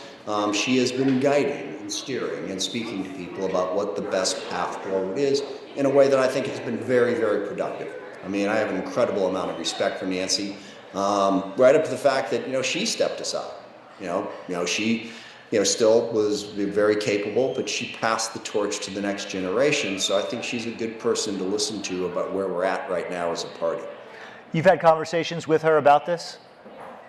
I have, yes. Can you tell us a little bit about what you told her and what her response was?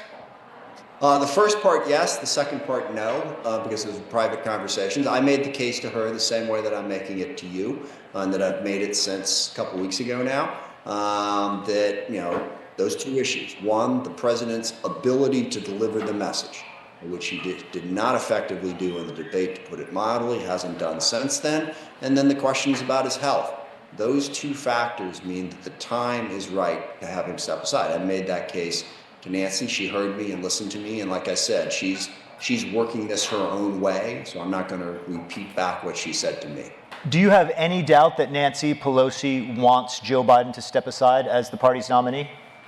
You see, now that's a trick little question there, right? And I admire it because it implies well, that it's just a question. Yes. Now, like I said, no, I'm not going to reveal what she said to me because I think, you know, working with colleagues is really important to me. And as, you know, strongly as I feel about, you know, the direction we need to go as a party, I'm not going to violate confidences, in trying to advance that goal. But she's clearly working, your understanding is that she is clearly working behind the scenes to convince Biden to step down. That has been widely reported. You're not getting it from me. Okay. So that has been widely reported. I think we've seen that in terms of where other people are at. And look, you know, it's a core opinion that I've had about how we should approach this.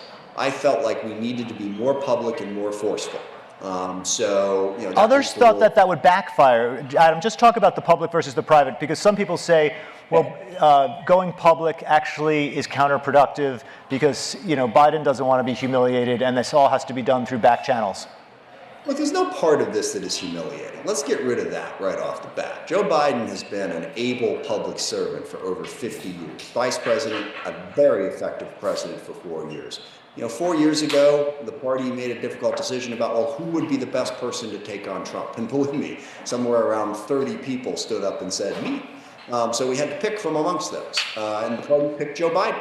And that worked out. Now we're making that same choice. And my opinion is it should be somebody else. So the notion that this is humiliating, I completely reject. President Biden should be proud of everything that he's accomplished and everything that he's done. So I reject that formulation, number one. But it is clear that the campaign team around President Biden after the debate was not willing to have an honest discussion about what that best path forward was. They were going to dig in, and they were going to try to protect President Biden as the nominee. And okay, then I felt we had to make a public argument, because part of the strategy was to ignore the problem and run out the clock. And if no one was saying anything publicly, that enabled the strategy. One of the arguments that the people who continued to support Joe Biden made was, well, if it's such a big deal, how come no one's saying anything publicly?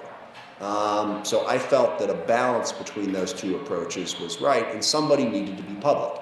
And some of us did. And I think that has helped force the conversation forward, number one. But number two, I don't know, I believe in criticism. I've often joked that I believe in the power of negative thinking. You have to look at situations honestly. Most White Houses don't view it that way. They don't take criticism well, as I'm sure you can relate. But it wasn't until some of us started going public that they even really responded after the debate. You know, that they started having meetings with members, that they started taking it seriously. So part of it was something Jon Stewart said in his take on this. Should we not stress test this process a little bit? So that's what I felt the public commentary did, and I stand by it. I think it was the right thing to do, and I agree with the people who joined me in doing it. Speaking of stress testing, there is debate now among Democrats, if Biden does step down, whether they should rally around Kamala Harris or whether they should stress test the replacement for Biden with some abbreviated version of a primary process. What's your thinking on that? Are you a only Kamala person, or do you think that this should be at least a somewhat competitive process? I think the delegates should decide. Okay, and I would support Kamala Harris as the nominee, but I think she's got to earn it. She's got to get the delegates to support her. Now, you know, I don't know if somebody is going to want to launch a presidential campaign in this particular environment, so we may not actually have as many options as would be available if this had started, say, a year ago. But yeah, you know, I think she should earn it. I think she should absolutely get the delegates on her side. But look, we've got a great message, and you're seeing this in this whole Republican convention. The Republicans are going to try to pull the wool over your eyes. Oh, everything was perfect when Trump was president. Everything's terrible when Biden is president, which is utter nonsense. And let's not forget that Donald Trump led an attempt to overthrow the duly elected government on January 6th, okay? And Joe Biden actually has done a pretty darn good job of getting us out of COVID. We have the strongest economy in the world post-COVID. There's a lot more work to be done, to be sure. I want to make that case. Let's go. And I think Kamala Harris can make that case. And frankly, she has been stress tested in the last, year or so. She's been much more public. I go to the Munich Security Conference. She has been the lead spokesperson for the administration at the Munich Security Conference, making the case for our role in Ukraine, in NATO, and in the world. And she's been really strong. But yeah, she needs to go make that case to the delegates and get the votes. This is a pretty straightforward election. I forget the numbers, but there's somewhere around 4,000 delegates. And go get those votes. Adam, what are the other names among your band of brothers and sisters who have gone public with this? Who else is being talked about? Who would you like to see jump into the process? Well, there's a ton of talent in this party. You know, we've got the governors. You know, Governor Cooper, Shapiro, Whitmer, Newsom, Wes Moore. You've got people who ran last time: Pete Buttigieg, Cory Booker, Amy Klobuchar. You know, Mark Kelly, you know, good friend of mine, great senator. great history, fighter pilot, astronaut, certainly everything he and Gabby have gone through together. Look, there is a ton of talent in this party. And I think if the president does make the decision to step aside, you will see that come forth in a very positive way. There's two things that have come up at this convention, Adam, about what's going on in your party and about this process. One is, Chris LaCivita said here earlier today, that if Biden steps down, it amounts to, in his words, a coup, and that it's undemocratic for the Democrats to overthrow him here. The second thing that comes up is that if Kamala is the replacement, that it's no different than Biden, that she will have to answer for all of Biden's and I got to weaknesses. run, I'll answer both of those questions. Please. They're both frankly idiotic, okay? We have a process, and that process is the delegates make their selection. The delegates will make that selection. Calling this a coup is one of the dumbest things. So you're not a coup leader here? This is ridiculous. He is the presumptive nominee, not the nominee. The delegates will make that decision, and he is in there. Second of all, Kamala Harris is not the same person as Joe Biden. Ooh, that's a shocking statement. Clearly, she is not. And again, the two big things about Kamala right off the bat, number one, she is a more articulate campaigner. She will be able to deliver this message more effectively and more consistently. And number two, nobody is questioning her health. Okay? So I think the argument that Kamala Harris is just Joe Biden is ridiculous on its face. And second, like I said, the delegates will make their decision. We as a party will decide who we're going to nominate, and both of those things are perfectly legitimate. But so just to be clear, Adam, your message, though, for Democrats who might want to be president is jump in. There's no reason that this should be, that everyone should just rally around the VP. And look, to the extent that the DNC listens to either you or me, and I don't think they do, I'll just go ahead and say, don't anoint anyone here. You don't have to, okay? Kamala Harris is a perfectly capable person. She doesn't need your help, Go out there, make the case, get the delegates on your side, and I think that'll make her stronger and it'll make us stronger. Final thing, I know you got to go. What's your prediction? Do you think a week from now Joe Biden will still be the nominee of the Democratic Party? I try to stay out of the prediction business. I always love a quote that I stole from Rahm Emanuel. I don't predict, I affect. And I think that's the proper way to approach my job. Well, give us a probability. Look, you don't need me to do that. You see everything out there. The probability is it's more likely than not right now. But we'll see how that plays out. And the final thing is, do you think there will be more Adam Smiths going, members of Congress, senators, elected officials going public this weekend? Yes. Yeah. Adam, thank you very much. Thanks for giving me the chance. I appreciate the last minute opportunity. Yeah, we appreciate it. We elevated you to chair of the House Armed Services Committee. You're actually the ranking member. Sorry about that, everyone. Hey, once a chair, always a chair. That's right, former chair. Thank you. Once upon a time. Thank you. I know. Thanks, everyone. We added that at the last minute. Thanks, everyone, for rolling with it. But, the news isn't all here in Milwaukee. Thanks, everyone, for being here this week.